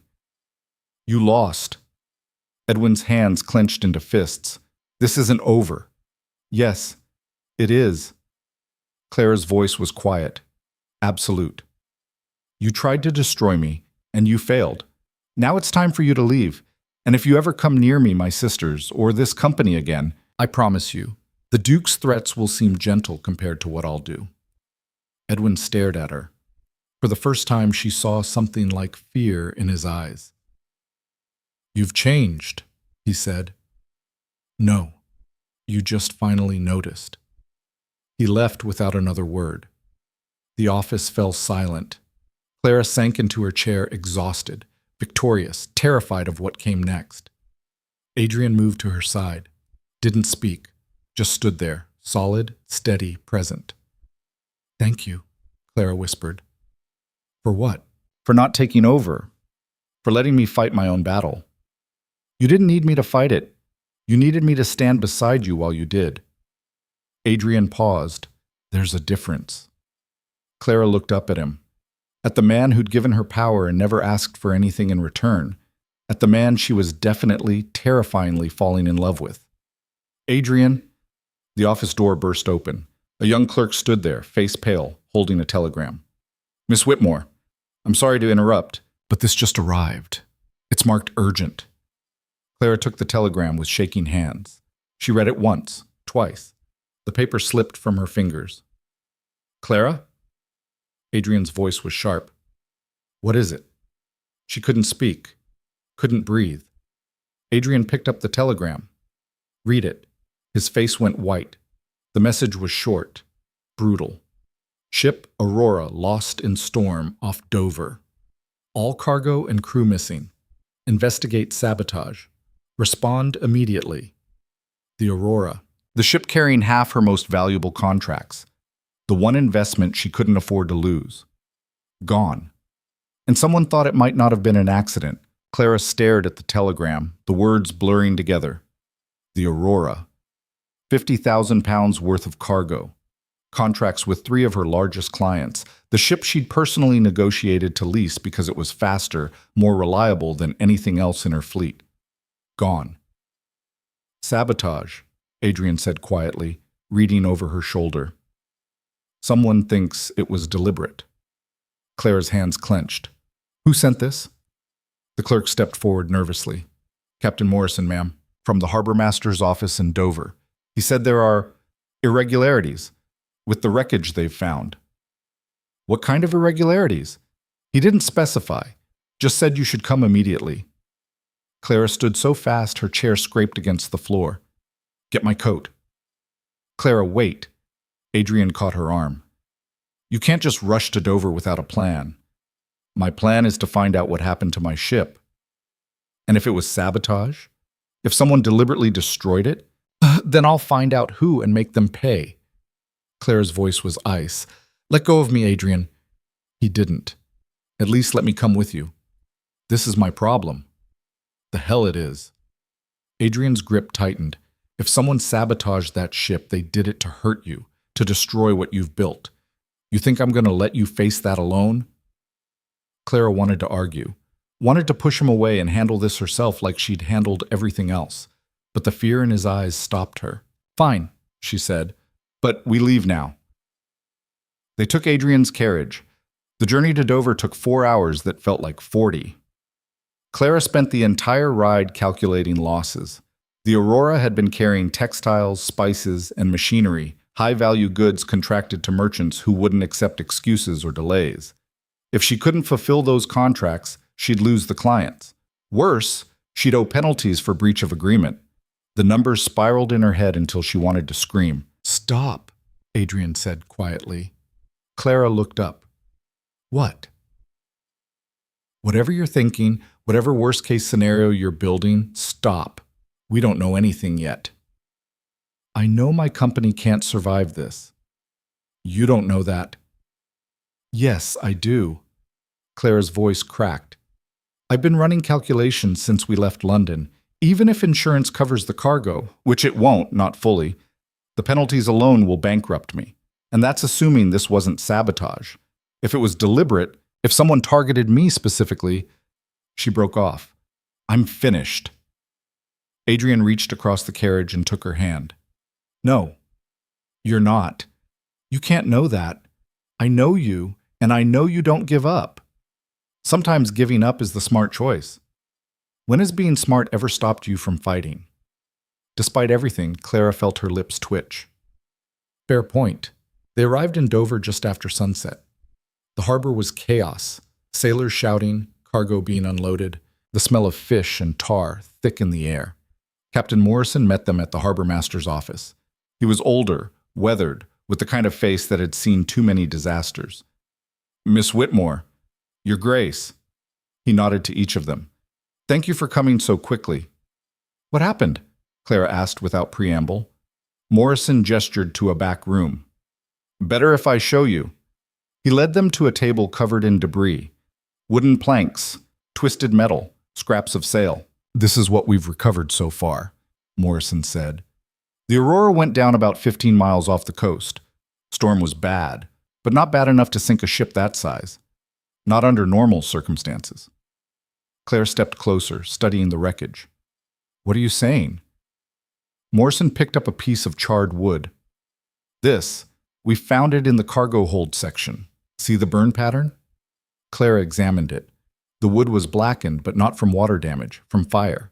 "Someone set a fire below deck," she said slowly. "That's what we think, and there's more." Morrison pulled out a rusted metal canister. "Found this wedged in what was left of the hull. It's a lamp oil container, the expensive kind, not standard ship equipment." Adrian took the canister, turning it over. "This is deliberate." "Yes, sir. Someone planted accelerant in the cargo hold, waited for the right moment, and lit it. The fire would have spread fast, weakened the hull. When the storm hit..." Morrison made a gesture. "She didn't stand a chance."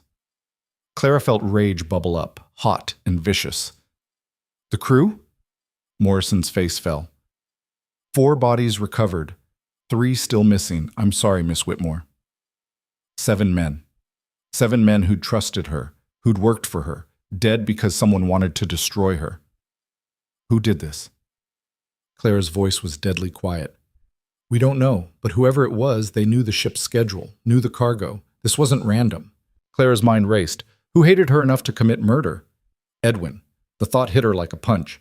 Edwin, who'd tried to destroy her legally and failed, who'd looked at her with pure venom in his eyes just days ago. "I need to see the manifest," she said. "Every detail about the cargo, the crew, the route, everything." Morrison nodded. "I'll have it sent to your lodgings. But Miss Whitmore..." He hesitated. "There's something else. The insurance company is already asking questions. If they determine this was sabotage, they might not pay out." "Of course they wouldn't." Clara felt the walls closing in. "Thank you, Captain. Send me everything you have." They left the office and walked to the inn where Adrian had secured rooms. The street was dark, empty, except for a few staggering sailors. Clara stopped in the middle of the road. "It was Edwin." Adrian turned. "You don't know that." "Who else?" "He threatened me.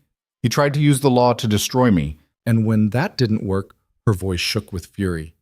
"He killed 7 men to bankrupt my company. We can't prove that." "Then I'll find proof." "Clara, don't tell me to wait. Don't tell me to be patient or smart or careful." She whirled on him. "He murdered my crew, Adrian. He destroyed my ship. And you want me to what? File a complaint? Hope the authorities care?" I want you to not get yourself killed going after him blindly. I'm not blind. I'm furious. There's a difference. Adrian grabbed her shoulders. Listen to me. If Edwin did this, if he's willing to commit murder, then confronting him directly will get you hurt or worse. We need evidence. Legal recourse. Something that will... I don't care about legal recourse. Clara's voice echoed off the buildings. I care about justice. I care about making him pay for what he's done. And you will, but not like this. Clara jerked away from him. You don't understand. Don't I? You think I haven't wanted to destroy people who've hurt me? You think I don't know what it's like to want revenge so badly you can taste it? Then why are you stopping me? Because I love you. The words hung in the air between them. Clara went completely still. Adrian's face was stricken, like he hadn't meant to say it, like it had been torn out of him. I love you, he said again, quieter this time. And I won't, watch you destroy yourself for revenge, even if he deserves it. Clara's throat tightened. You don't mean that. Yes, I do. You barely know me. I know enough. Adrian stepped closer. I know you're brilliant and stubborn and terrified of needing anyone. I know you fight like you're still alone even when you're not. I know you think love is a weakness, something that can be used against you. And I know... His voice cracked. I know I'm in love with you anyway. Tears burned Clara's eyes. This is the worst possible time for this. I'm aware. I don't know what to do with this. With you. You don't have to do anything. I just needed you to know. Adrian touched her face gently. Whatever you decide to do about Edwin, about the company, I'm with you. But please, Clara, don't let rage make you reckless. Clara closed her eyes, leaning into his hand. She wanted to say it back, wanted to tell him she loved him too, had maybe loved him since he'd stood beside her against Edwin and never tried to take control. But the words stuck in her throat. I need time, she whispered, to think, to plan. Take all the time you need. They stood there in the dark street, holding each other, while the world crumbled around them. The next morning, Clara woke with a plan. She found Adrian in the inn's dining room, already dressed, reviewing papers over coffee. I know what to do, Harry, she said. He looked up. I'm listening. Clara sat across from him. Edwin thinks he's won. He thinks destroying the Aurora will bankrupt me, and I'll have no choice but to sell the company back to him for pennies. Probably. So we let him think that. Adrian's eyebrows rose. Explain. I announced that I'm selling, publicly. Put out word that Whitmore and Company is being liquidated to cover losses from the Aurora disaster. Make it look like I'm desperate. And then we wait for him to make an offer, which he will, because he's wanted the company back since the moment you bought it from him. Clara's eyes gleamed. But before he can close the deal, I produce evidence that he was behind the sabotage. What evidence? We don't have any. Not yet. But if he did this, there's a trail. Someone built that fire. Someone planted the accelerant. Someone paid them. She leaned forward. And desperate men make mistakes, especially when they think they've won. Adrian considered this. You want to draw him out. I want to make him so confident, so sure of his victory, that he gets sloppy. And when he does, Clara's smile was sharp. We bury him. It's risky. Everything is risky right now. At least this way, I'm controlling the narrative. Adrian was quiet for a long moment. Then he nodded slowly. All right, but we do this carefully, document everything, and the moment we have proof, we take it to the authorities. I know. Clara paused. But I need you to trust me on this. I do trust you. That's not the issue. Then what is? Adrian met her eyes. I'm afraid of losing you. Clara reached across the table and took his hand. You won't. You can't promise that. No, but I can promise I'll fight like hell to make sure it doesn't happen. Adrian's fingers tightened around hers. That's all I ask. They spent the rest of the morning crafting the announcement. Clara wrote it herself, carefully worded to sound desperate without being obvious. Due to catastrophic losses from the Aurora disaster, Whitmore and Company will be liquidating all assets. Interested parties should submit offers immediately. Time sensitive. It was perfect. Vulnerable. Exactly what Edwin would expect. They sent it to every major shipping publication in London. By afternoon, it would be common knowledge. And then they waited. The response came faster than expected. That evening, a messenger arrived with a sealed letter. Clara opened it with shaking hands. Miss Whitmore, I was distressed to hear about your recent misfortune. As someone with intimate knowledge of Whitmore and Company's operations, I believe I am uniquely positioned to make a fair offer. I propose we meet tomorrow afternoon at 3 o'clock to discuss terms. I trust you will find my offer more than generous given the circumstances. Sincerely, Edwin Whitmore. Clara read it twice, then handed it to Adrian. He's taken the bait, she said. Adrian's expression was grim, or setting a trap. Only one way to find out. They prepared carefully. Adrian insisted on hiring 2 private investigators to follow Edwin's movements over the next 24 hours. Clara agreed, but only if she could also hire someone to dig into the Aurora's crew, looking for anyone who might have been paid off or coerced. By the time they went to bed, Clara's head was spinning with details and contingencies. She couldn't sleep, kept running scenarios, looking for holes in the plan. Around midnight, she gave up and went to Adrian's room. He answered the door in shirt sleeves, hair disheveled. Can't sleep either? No. Come in. She did. The room was identical to hers, small, functional, smelling faintly of lamp oil. Adrian sat on the bed. Clara took the chair by the window. What if this doesn't work? She asked quietly. Then we try something else. What if there is no something else? What if I lose everything and end up exactly where I started, powerless and dependent? Adrian was quiet for a moment. Then he said, Would that be the worst thing? Clara stared at him. Yes, obviously. Why? Because... She struggled for words. Because I've fought too hard to go back to being nothing. You were never nothing, Clara. You just didn't have the platform to show people what you were capable of. That's different. Is it? Yes.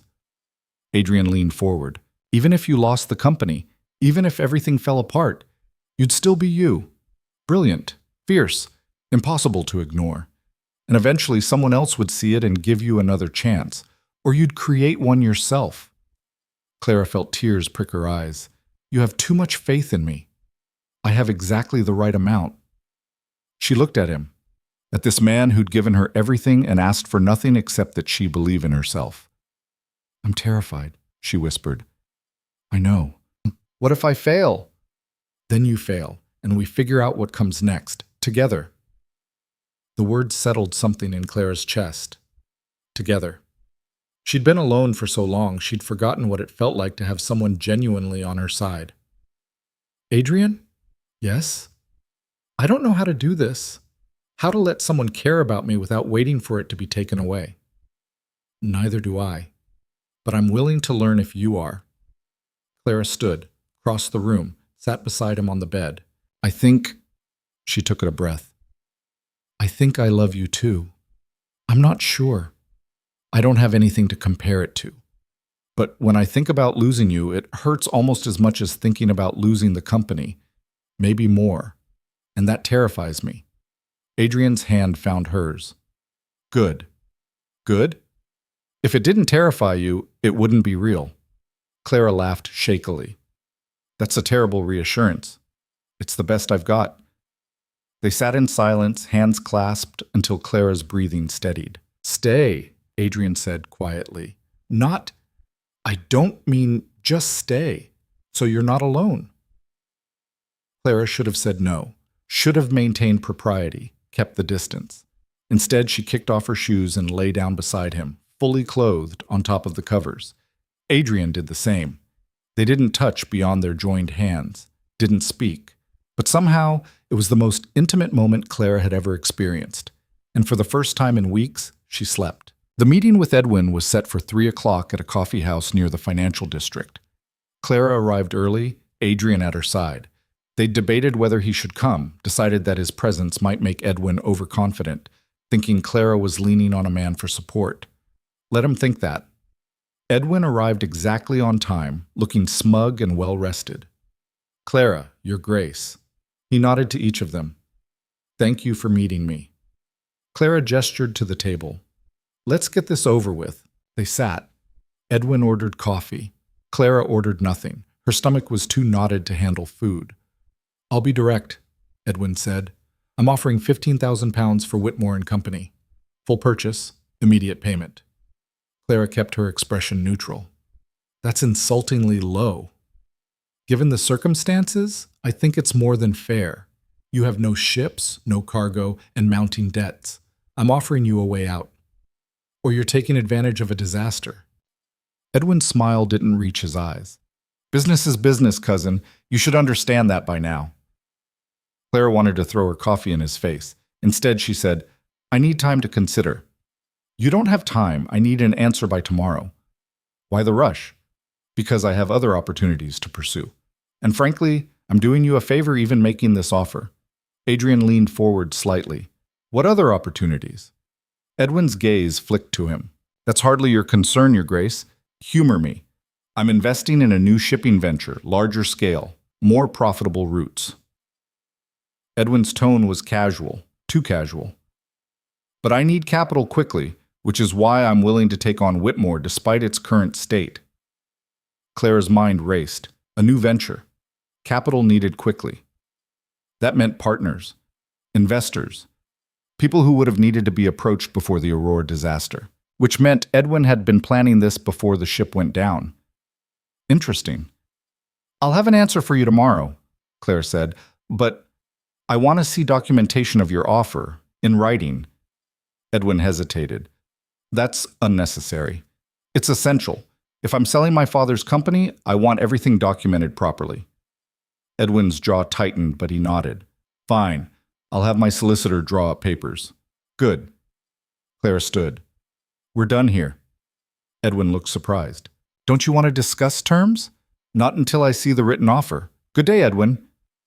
She left before he could respond, Adrian following. Outside, she waited until they were out of earshot before speaking. "He has partners.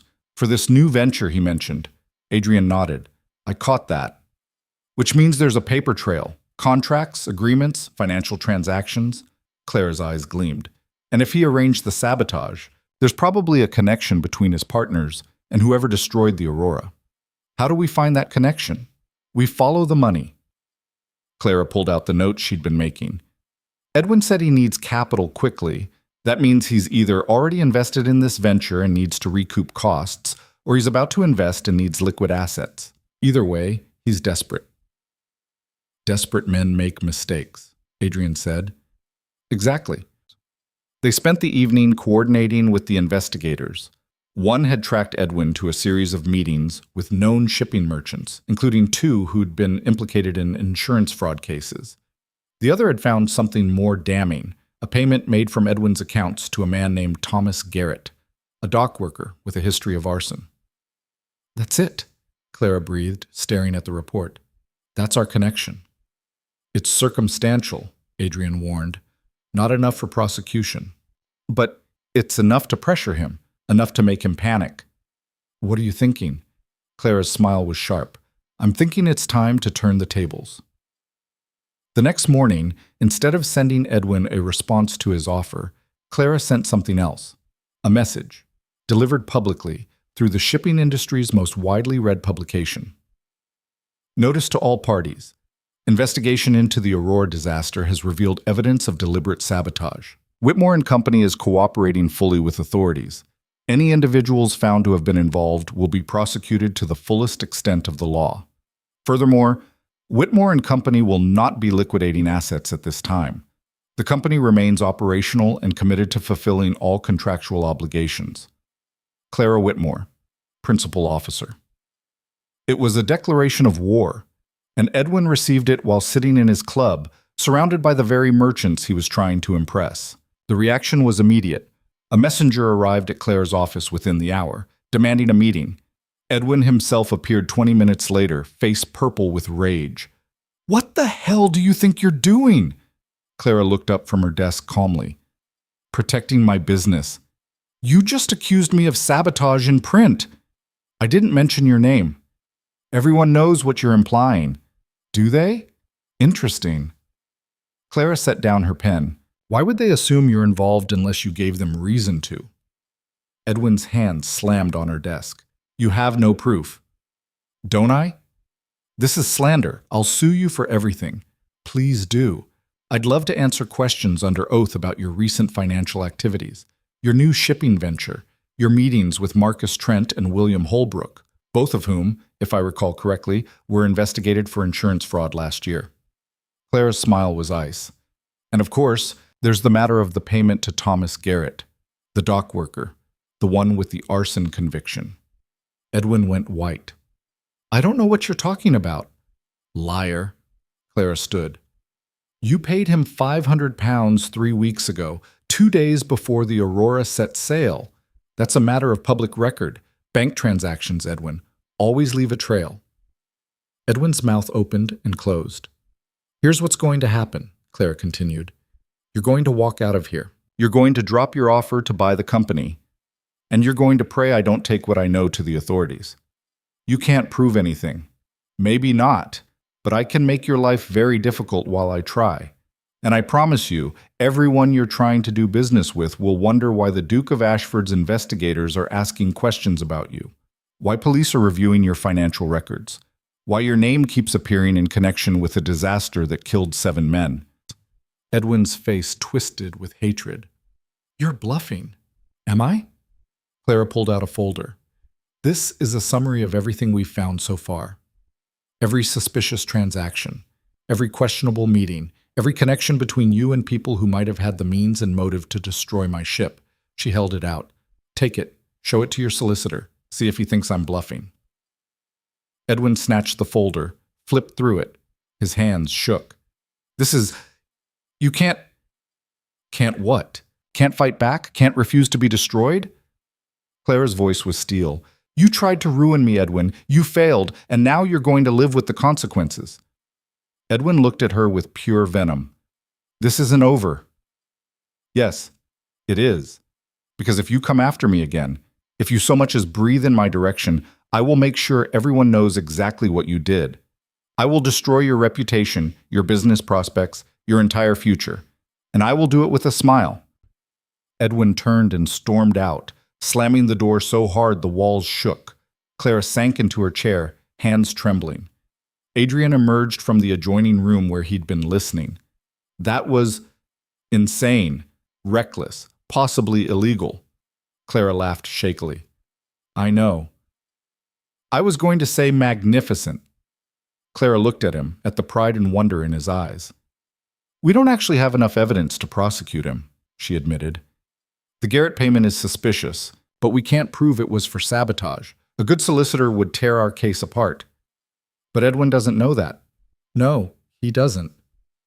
Clara stood.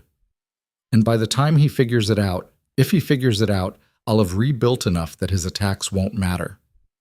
You're gambling that fear will keep him in check. I'm gambling that he's a coward who'll only fight when he thinks he'll win. Clara moved to the window, looking out at the London street. And right now, he knows he can't. Adrian came up behind her, didn't touch, but she felt his warmth anyway. What happens now? Now I rebuild, again. Clara took a breath. I've already contacted my clients, explained the situation. Most are willing to renegotiate terms. The insurance company is reviewing my claim, and I found a merchant willing to lease me 2 smaller ships to cover the lost routes. How are you paying for that? Clara hesitated. I'm using my personal funds. What little I have saved. Clara Butchlet. I know it's risky, but I don't have a choice. If I don't fulfill my contracts, I lose everything anyway. Adrian was quiet for a moment. Then he said, What if you didn't have to use your savings? I'm not taking more money from you. I'm not offering to give you money.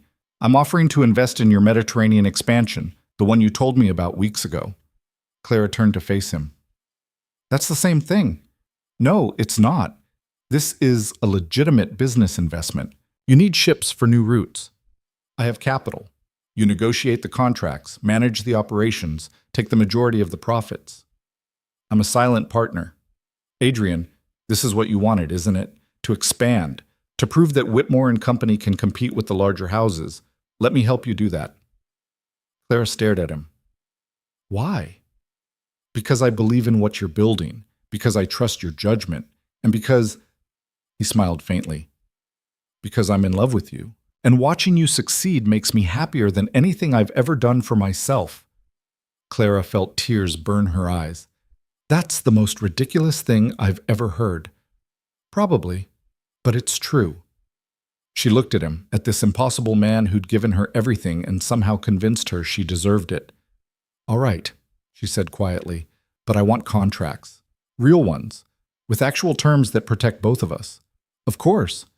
And if this fails, if the expansion doesn't work, you don't get to bail me out. We take the loss together.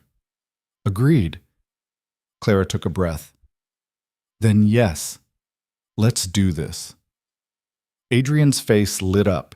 He pulled her into his arms and Clara let herself sink into him. We're going to do great things together, he murmured against her hair, or we're going to fail spectacularly. Either way, it'll be interesting.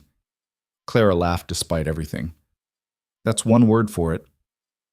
They stood there, holding each other while London bustled outside and the future stretched ahead, uncertain, terrifying, full of possibility. 3 weeks later, Clara stood in front of the London Merchant Society's quarterly assembly. She hadn't been invited. Women weren't members, weren't even supposed to attend unless accompanying a male relative. But Clara had learned to stop asking for permission. Adrian had secured her a spot through his connections, a brief presentation to pitch her Mediterranean expansion to potential partners and clients. 5 minutes. That's all she had. The room was packed with men, merchants, bankers, shipping magnates, all of them staring at her like she was an exotic animal in a menagerie. Clara straightened her shoulders and began. Gentlemen, my name is Clara Whitmore, Principal Officer of Whitmore and Company. I'm here to discuss an opportunity that most of you are currently ignoring to your detriment. A murmur rippled through the crowd. The Mediterranean trade routes are expanding rapidly. Cotton from Egypt, olive oil from Greece, spices from the Ottoman territories, and yet British shipping companies continue to focus almost exclusively on northern European and Atlantic routes, oversaturated markets with diminishing margins. She pulled out a map, pointed to marked routes. I'm proposing a partnership network, smaller, faster ships operating on flexible schedules, direct contracts with Mediterranean producers, shorter turnaround times, higher profit margins. Miss Whitmore, someone called out, with all due respect, the Mediterranean is unpredictable. Seasonal storms, political instability are manageable with proper planning and local partnerships, which I have. Clara didn't flinch. I've already secured agreements with merchants in Alexandria and Athens. I have ships ready to deploy. All I need are partners willing to commit cargo for the first 3 voyages. And if those voyages fail, then you'll have lost one shipment. But if they succeed, and they will, you'll have access to the fastest growing market in Europe before your competitors even notice it exists. She spent the next 3 minutes laying out numbers, projections, risk assessments, spoke with the kind of authority that made it easy to forget she was the only woman in the room. When she finished, silence fell.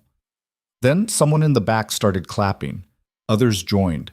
Not everyone. Some men sat with arms crossed, faces skeptical. But enough applauded that Clara felt something crack open in her chest.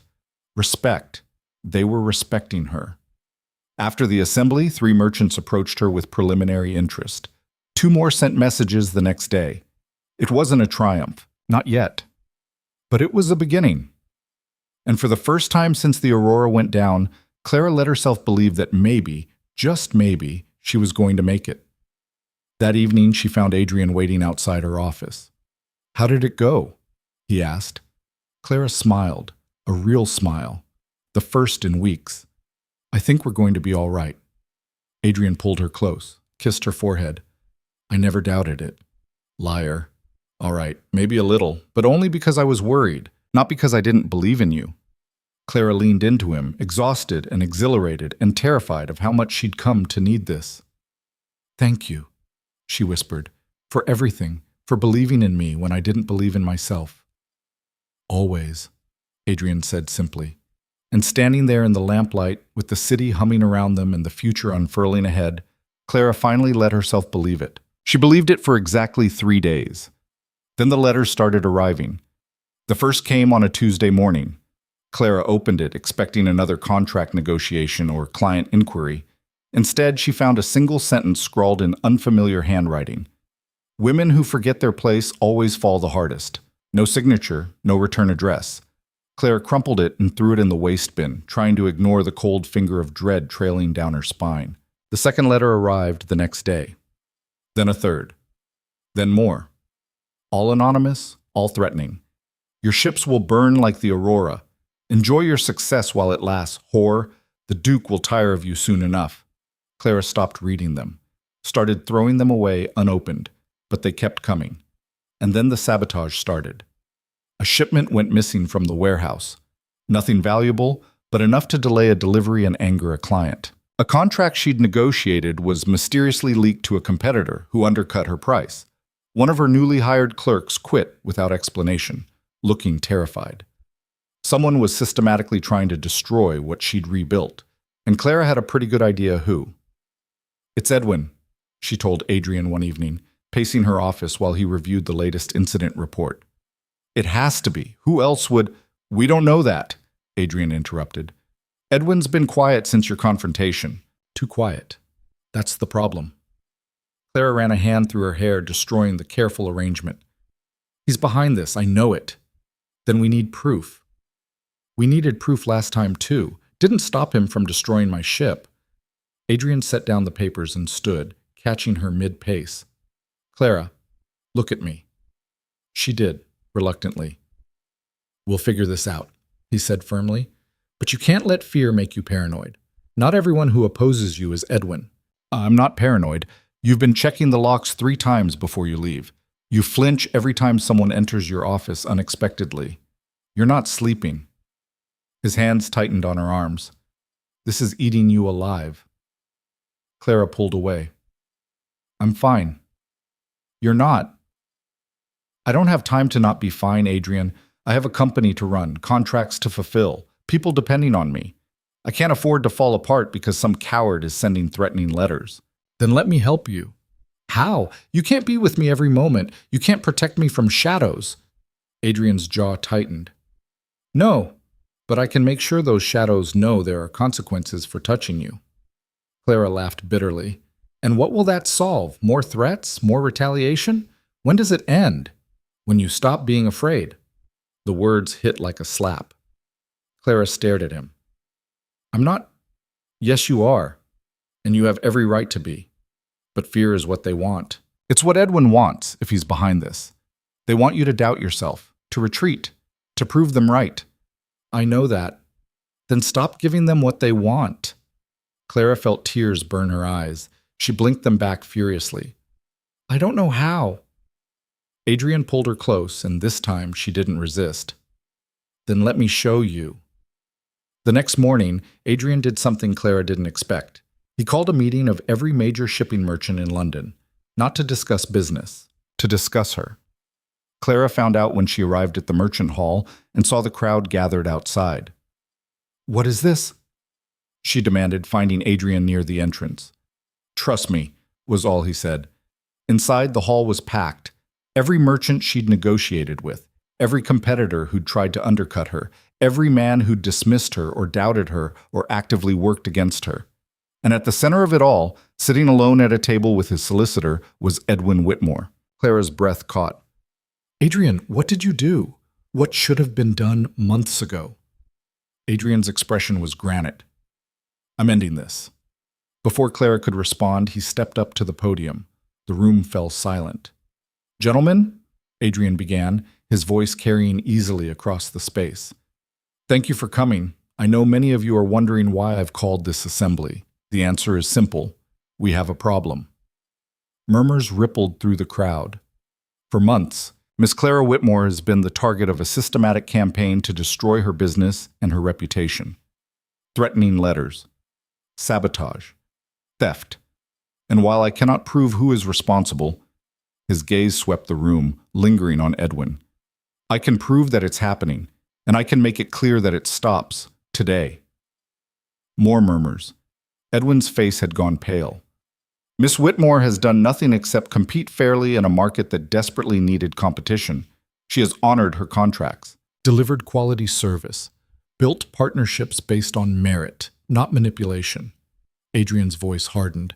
And yet some of you have treated her success as a threat, as something to be destroyed rather than respected. Your Grace, someone called out. With all due respect, this is a business matter, not a moral crusade. You're right, it is a business matter, which is why I'm making this a business decision. Adrian pulled out a document. I'm offering a partnership opportunity, an exclusive contract for Mediterranean trade routes, the ones Miss Whitmore has been developing. High margins, guaranteed cargo, first access to new markets. The room went dead silent. But, Adrian continued, this partnership is only available to merchants who commit to treating Miss Whitmore with the same professional courtesy they would extend to any male colleague. No sabotage, no threats, no attempts to undermine her authority. And if we don't agree, someone asked, then you're excluded, permanently, from this opportunity and any future ventures I'm involved in. Adrian's smile was cold. And I promise you, I'm involved in quite a lot. The threat was clear. Work with Clara, or lose access to one of the most powerful men in London. Clara watched the room absorb this, watched men exchange glances, calculate costs and benefits, watched Edwin's face twist with impotent rage. This is blackmail, Edwin said, standing. You can't force people to... I'm not forcing anything. I'm simply making a business decision. Adrian's gaze locked on Edwin. Just like you made a business decision when you tried to destroy Miss Whitmore's company, when you paid Thomas Garrett to sabotage the Aurora, when you sent threatening letters designed to frighten her into submission. Edwin's face went white. I have no idea what you're talking about. Don't you? Adrian gestured to someone at the back of the room. A man stepped forward, rough clothes, weathered face. Clara recognized him from the investigator's report. Thomas Garrett. Mr. Garrett, Adrian said pleasantly, would you care to explain to everyone here what Mr. Edwin Whitmore paid you £500 to do 3 months ago? Garrett shifted uncomfortably. I don't have to answer to you.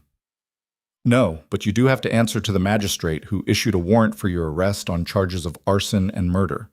Unless, of course, you'd like to cooperate with this inquiry and potentially reduce your sentence. Garrett's face went gray. Edwin lurched to his feet.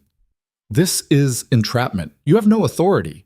I have a sworn statement from Mr. Garrett describing exactly how you hired him to plant accelerant on the Aurora, how you paid him half up front and promised the rest after the job was complete, how you assured him it would look like an accident.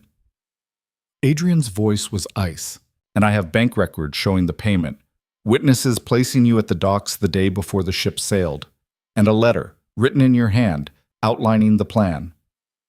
The room erupted, men shouting, Edwin denying everything, his solicitor trying to pull him toward the door. Clara stood frozen, watching it all unfold. Adrian had done this, had gathered evidence, built a case, orchestrated this entire confrontation, without telling her. The magistrate's men entered, moving toward Edwin. He tried to run, but they caught him easily. This is a mistake, Edwin, Edwin shouted as they restrained him. I'm a respected businessman. You can't... You're a murderer, Adrian said quietly, and you're going to answer for it. They dragged Edwin out, still protesting. The room descended into chaos, men arguing, some defending Edwin, others condemning him. Adrian stepped down from the podium and came straight to Clara. I'm sorry, he said immediately. I should have told you, should have let you decide how to handle this. But I knew you'd try to protect me, and I couldn't let him hurt you anymore. Clara stared at him. You did all this? The investigation, the witness, the evidence? I've been working on it for weeks, since the Aurora went down. I knew Edwin was involved. I just needed to prove it. Adrian's expression was raw. I know I should have told you that you're capable of fighting your own battles, but Clara kissed him, right there, in front of everyone. It was brief, fierce, and completely inappropriate. When she pulled back, Adrian looked stunned. Thank you, Clara said quietly, for fighting for me. even when I was too stubborn to let you. Adrian's hands came up to cup her face. Always. I will always fight for you. Around them, the assembly was still in chaos, but Clara barely noticed. For the first time in months, she felt safe. The trial happened quickly. With Garrett's testimony and Adrian's evidence, the prosecution's case was airtight. Edwin tried to deny everything, but the bank records and written correspondence were damning. The jury deliberated for less than 2 hours. Guilty. On all counts. Edwin was sentenced to 20 years in prison. His assets were seized to pay restitution to the families of the Aurora's crew. Clara attended the sentencing, watched Edwin be led away in chains. She expected to feel triumphant, vindicated. Instead, she just felt tired. It's over, Adrian said beside her. Is it? Yes, Edwin's gone. The threats have stopped. Your business is thriving. He paused. What more do you need? Clara didn't answer immediately. They walked out of the courthouse into autumn sunshine, crisp and golden. I don't know, she admitted. For so long I've been fighting, surviving. I don't know what comes after survival. Adrian took her hand. What do you want to come after? Clara thought about it, really thought. I want to build something that lasts. Not just a company, but a legacy.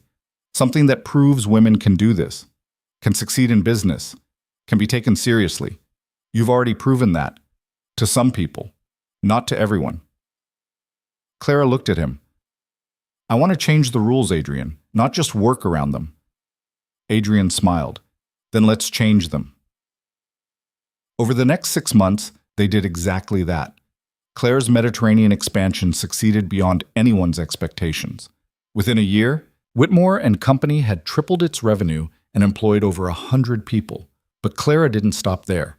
She started hiring women, clerks first, then bookkeepers, then, scandalously, a female ship's navigator. The industry was horrified. Clara didn't care. She began speaking at merchant assemblies, sharing her methods and strategies. Some men walked out. Others listened. And slowly, painfully slowly, things began to change. Women started appearing in shipping offices, in warehouses, on ship manifests. It wasn't a revolution, not yet. But it was a beginning, and Clara had learned that beginnings were often the hardest part. One evening in late spring, Adrian found Clara in her office long after everyone else had gone home. You're going to work yourself to death, he said, leaning against the door frame. Clara looked up from her ledgers. Says the man who works 16-hour days. Fair point. Adrian came inside, closing the door behind him. I wanted to talk to you about something. Clara set down her pen. That sounds ominous. Not ominous, just important. Adrian sat across from her, suddenly looking nervous in a way she'd never seen before. What is it? I want you to marry me. Clara's breath caught. Not because I think you need a husband, Adrian continued quickly. Not because society expects it or because it would benefit my reputation, but because I love you, because I want to spend my life with you, because I can't imagine a future where you're not in it. Claire's throat tightened. Adrian, I know marriage terrifies you. I know it means giving up legal control, putting yourself under a man's authority, and I would never ask you to do that. He pulled out a document, so I had this drawn up. Clara took it, hands shaking. It was a marriage contract, but unlike any she'd ever seen. It guaranteed her complete financial independence, protected her ownership of the company, ensured she could make business decisions without her husband's consent. It was radical, possibly illegal, and absolutely perfect.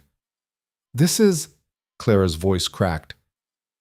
This is insane. Probably, but so are we. Clara looked at him, at this impossible man who'd given her everything and asked for nothing except to be part of her life. If I say yes, she said slowly, things don't change. I'm still running the company, still making my own decisions, still fighting my own battles. I wouldn't want it any other way. I'm difficult, stubborn. I work too much and sleep too little, and I'm terrible at asking for help. I know. And I'm terrified that I'll wake up one day and realize I've made a mistake, that I've trapped myself in the exact cage I've been fighting to escape. Adrian leaned forward, taking her hands. Then we'll figure it out. Together, like we've figured out everything else. Clara felt tears slip down her cheeks. I don't know how to be someone's wife. Good, because I don't want a wife in the traditional sense. I want a partner, an equal, someone who challenges me and inspires me and makes me want to be better. He paused. I want you, Clara, exactly as you are. Clara closed her eyes, took a breath, made the most terrifying decision of her life. Yes. Adrian went completely still. Yes? Yes, I'll marry you, on my terms, with that contract protecting my independence, and with the understanding that if you ever try to control me or diminish me or make me less than I am, I will leave. I understand. And I love you. The words felt strange in her mouth, vulnerable but true. I love you so much it terrifies me, but I'm choosing to trust it anyway, to trust you. Adrian pulled her into his arms, and Clara let herself sink into him. I won't let you down, he whispered against her hair. You better not, because I will make your life extremely difficult if you do. Adrian laughed. I wouldn't expect anything less. They were married 3 months later in a small ceremony. No grand ballroom, no hundreds of guests, just Clara's sisters, a handful of friends, and a magistrate who looked deeply uncomfortable with the unconventional marriage contract he was witnessing. Clara wore gray instead of white, refused to promise obedience, kept her own name professionally. It was perfect. The wedding night was less perfect. They'd taken rooms at a country estate outside London, neutral territory, Adrian had said, somewhere they could figure this out without the pressure of the city watching. Clara stood in the bedroom, still in her gray dress, staring at the bed like it might bite her. We don't have to do anything, Adrian said quietly from behind her. She turned. He was in shirt sleeves, looking as uncertain as she felt. I know, but I want to. She struggled for words. I don't know how to stop being afraid. Afraid of what? Of losing myself, of this. She gestured between them. Of needing you so much that I forget how to stand on my own. Adrian crossed the room slowly. You could never lose yourself, Clara. You're too strong for that, too stubborn. People said that about my mother. She was brilliant, independent, and then she married my father and just disappeared, became someone else. Someone smaller. You're not your mother. How do you know? Because your mother didn't have a husband who would rather die than see her diminished. Adrian's hands found hers. I don't want you smaller, Clara. I want you exactly as you are, fierce and brilliant and impossible. And if you ever feel like you're losing yourself, I need you to tell me, so I can remind you who you are.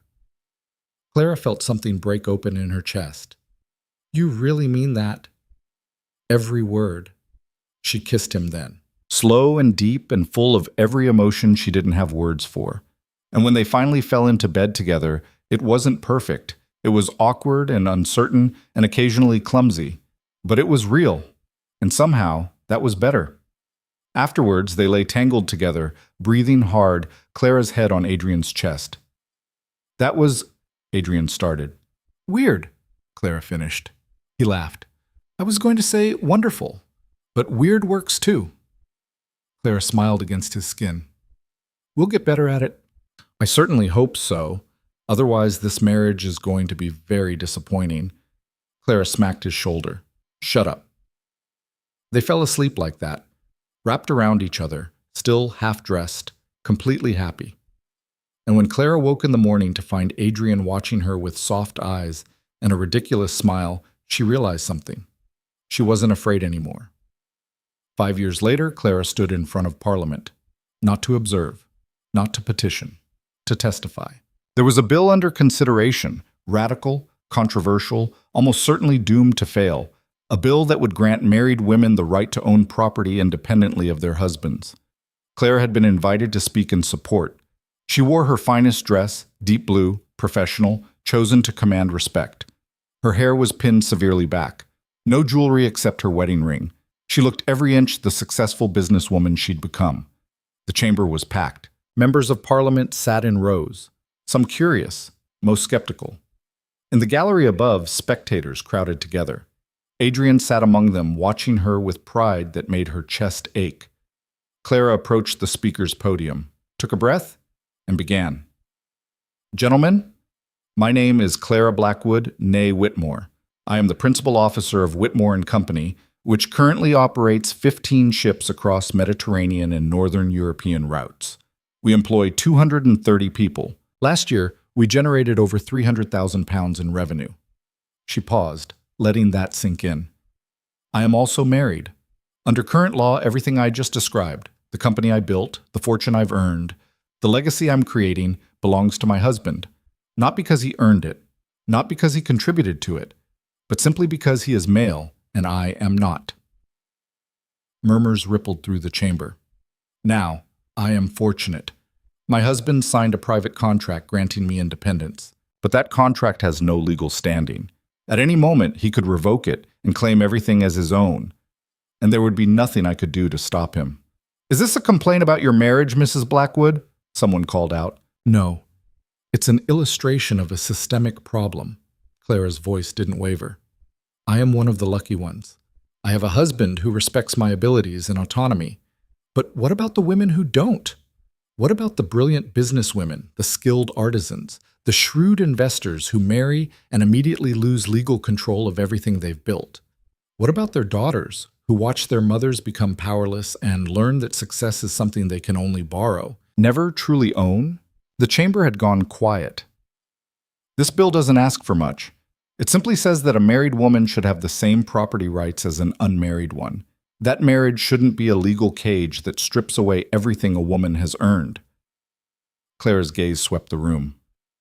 And I know many of you believe women are incapable of managing money or business, that we need male guidance and protection.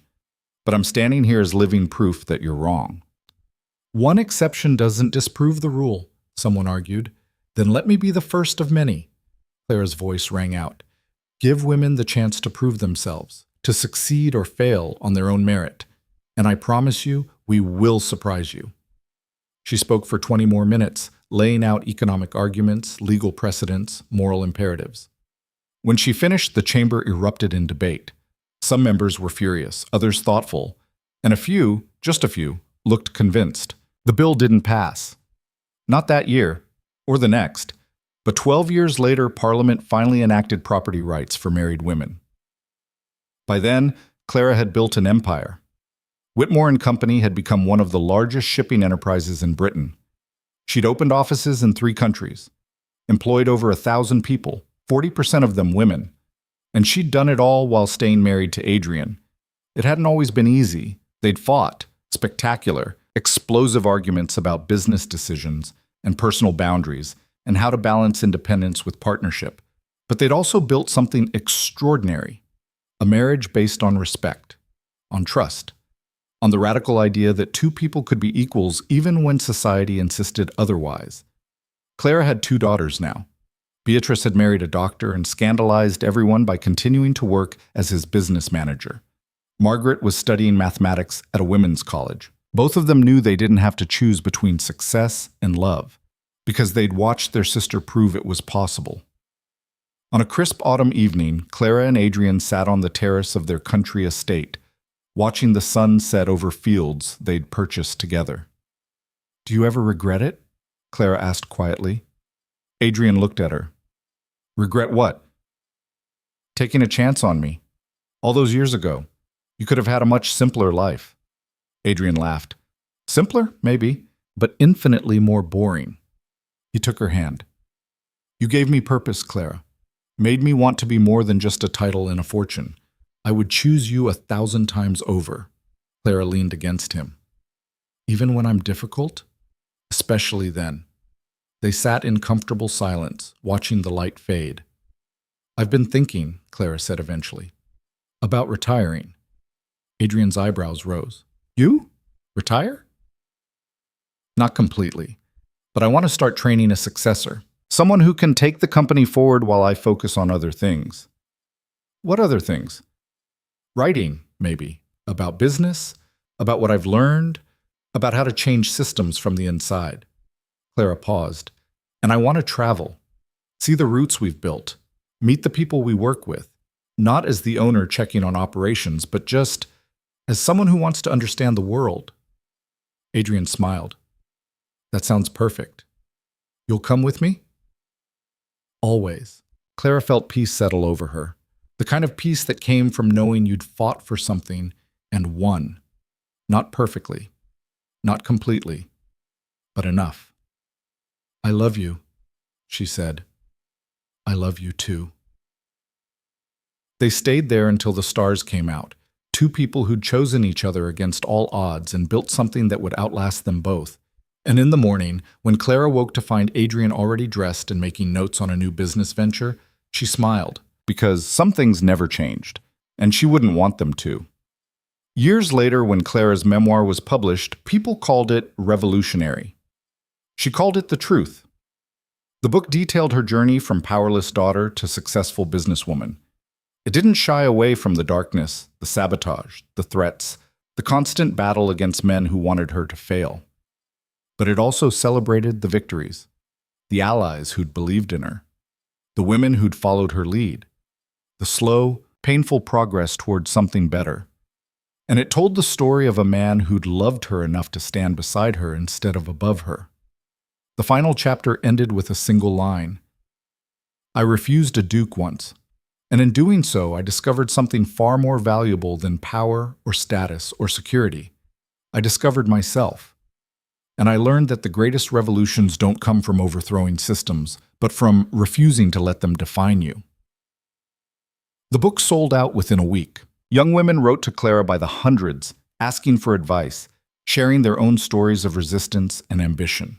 And slowly, incrementally, the world began to shift, not because one woman had refused to accept her place, but because she'd shown others that refusing was possible. Clara died at 73, surrounded by her family. Adrian went first 2 years earlier. Clara had held his hand until the end, refusing to let go even when the doctors said it was time. Not yet. Shh, she'd whispered. I'm not ready. He'd smiled at her, weak but present. You'll be fine without me. I know, but I don't want to be. He'd squeezed her hand. Then don't be for long. I'll wait for you. And somehow, she believed him. When Clara's time came, she went peacefully. No fear, no regrets. Her last words were to her granddaughter, who sat beside the bed with tears streaming down her face. Don't let anyone make you small, Clara whispered. Not for love, not for security, not for anything. Promise me. I promise. Clara smiled, closed her eyes, and let go. At her funeral, the church overflowed. Merchants and bankers and politicians, women who'd worked for her, women who'd been inspired by her, women who'd never met her but knew her story. Adrian's nephew, now Duke of Ashford, gave the eulogy. My uncle used to say that meeting Clara Whitmore was the luckiest thing that ever happened to him, not because she made him wealthy or powerful or respected, but because she made him better, made him believe that the world could change if people were brave enough to try. He paused, emotion thick in his voice. Clara Blackwood didn't just build a company, she built a legacy. And every woman who owns property, who makes her own decisions, who refuses to be diminished, they're all part of that legacy, whether they know it or not. They buried Clara next to Adrian in the private cemetery on their estate. The headstone was simple, elegant. Clara Whitmore, Blackwood, 1828 to 1901. She refused to be less, and beneath that, added by her daughters, and in refusing, she made us all more. The story should have ended there, but legacies don't end with death. A century later, a young woman walked into the London Business Archives researching a thesis on women in Victorian commerce. She found Clara's papers, her ledgers, her letters, and most importantly, her memoir. The young woman read it in one sitting, tears streaming down her face, because Clara's story wasn't just history. It was permission to fight, to refuse, to demand more, permission to believe that one person's courage could change the world. The woman finished her thesis, published it, became a professor specializing in women's economic history, and she began every lecture the same way. In 1851, a woman named Clara Whitmore refused a duke's invitation to dance. It seemed like a small thing, insignificant, but that single refusal set in motion a chain of events that would reshape an entire industry and challenge the foundations of Victorian society. Not because she was perfect, not because she didn't make mistakes, but because she refused to accept that her gender made her less capable, less worthy, less deserving of respect. The lecture always ended with the same question: what are you refusing today? And what will that refusal become tomorrow? Because that was Clara's true legacy. Not the empire she built, not the laws she helped change, but the simple, radical act of saying no, and teaching others that they could too.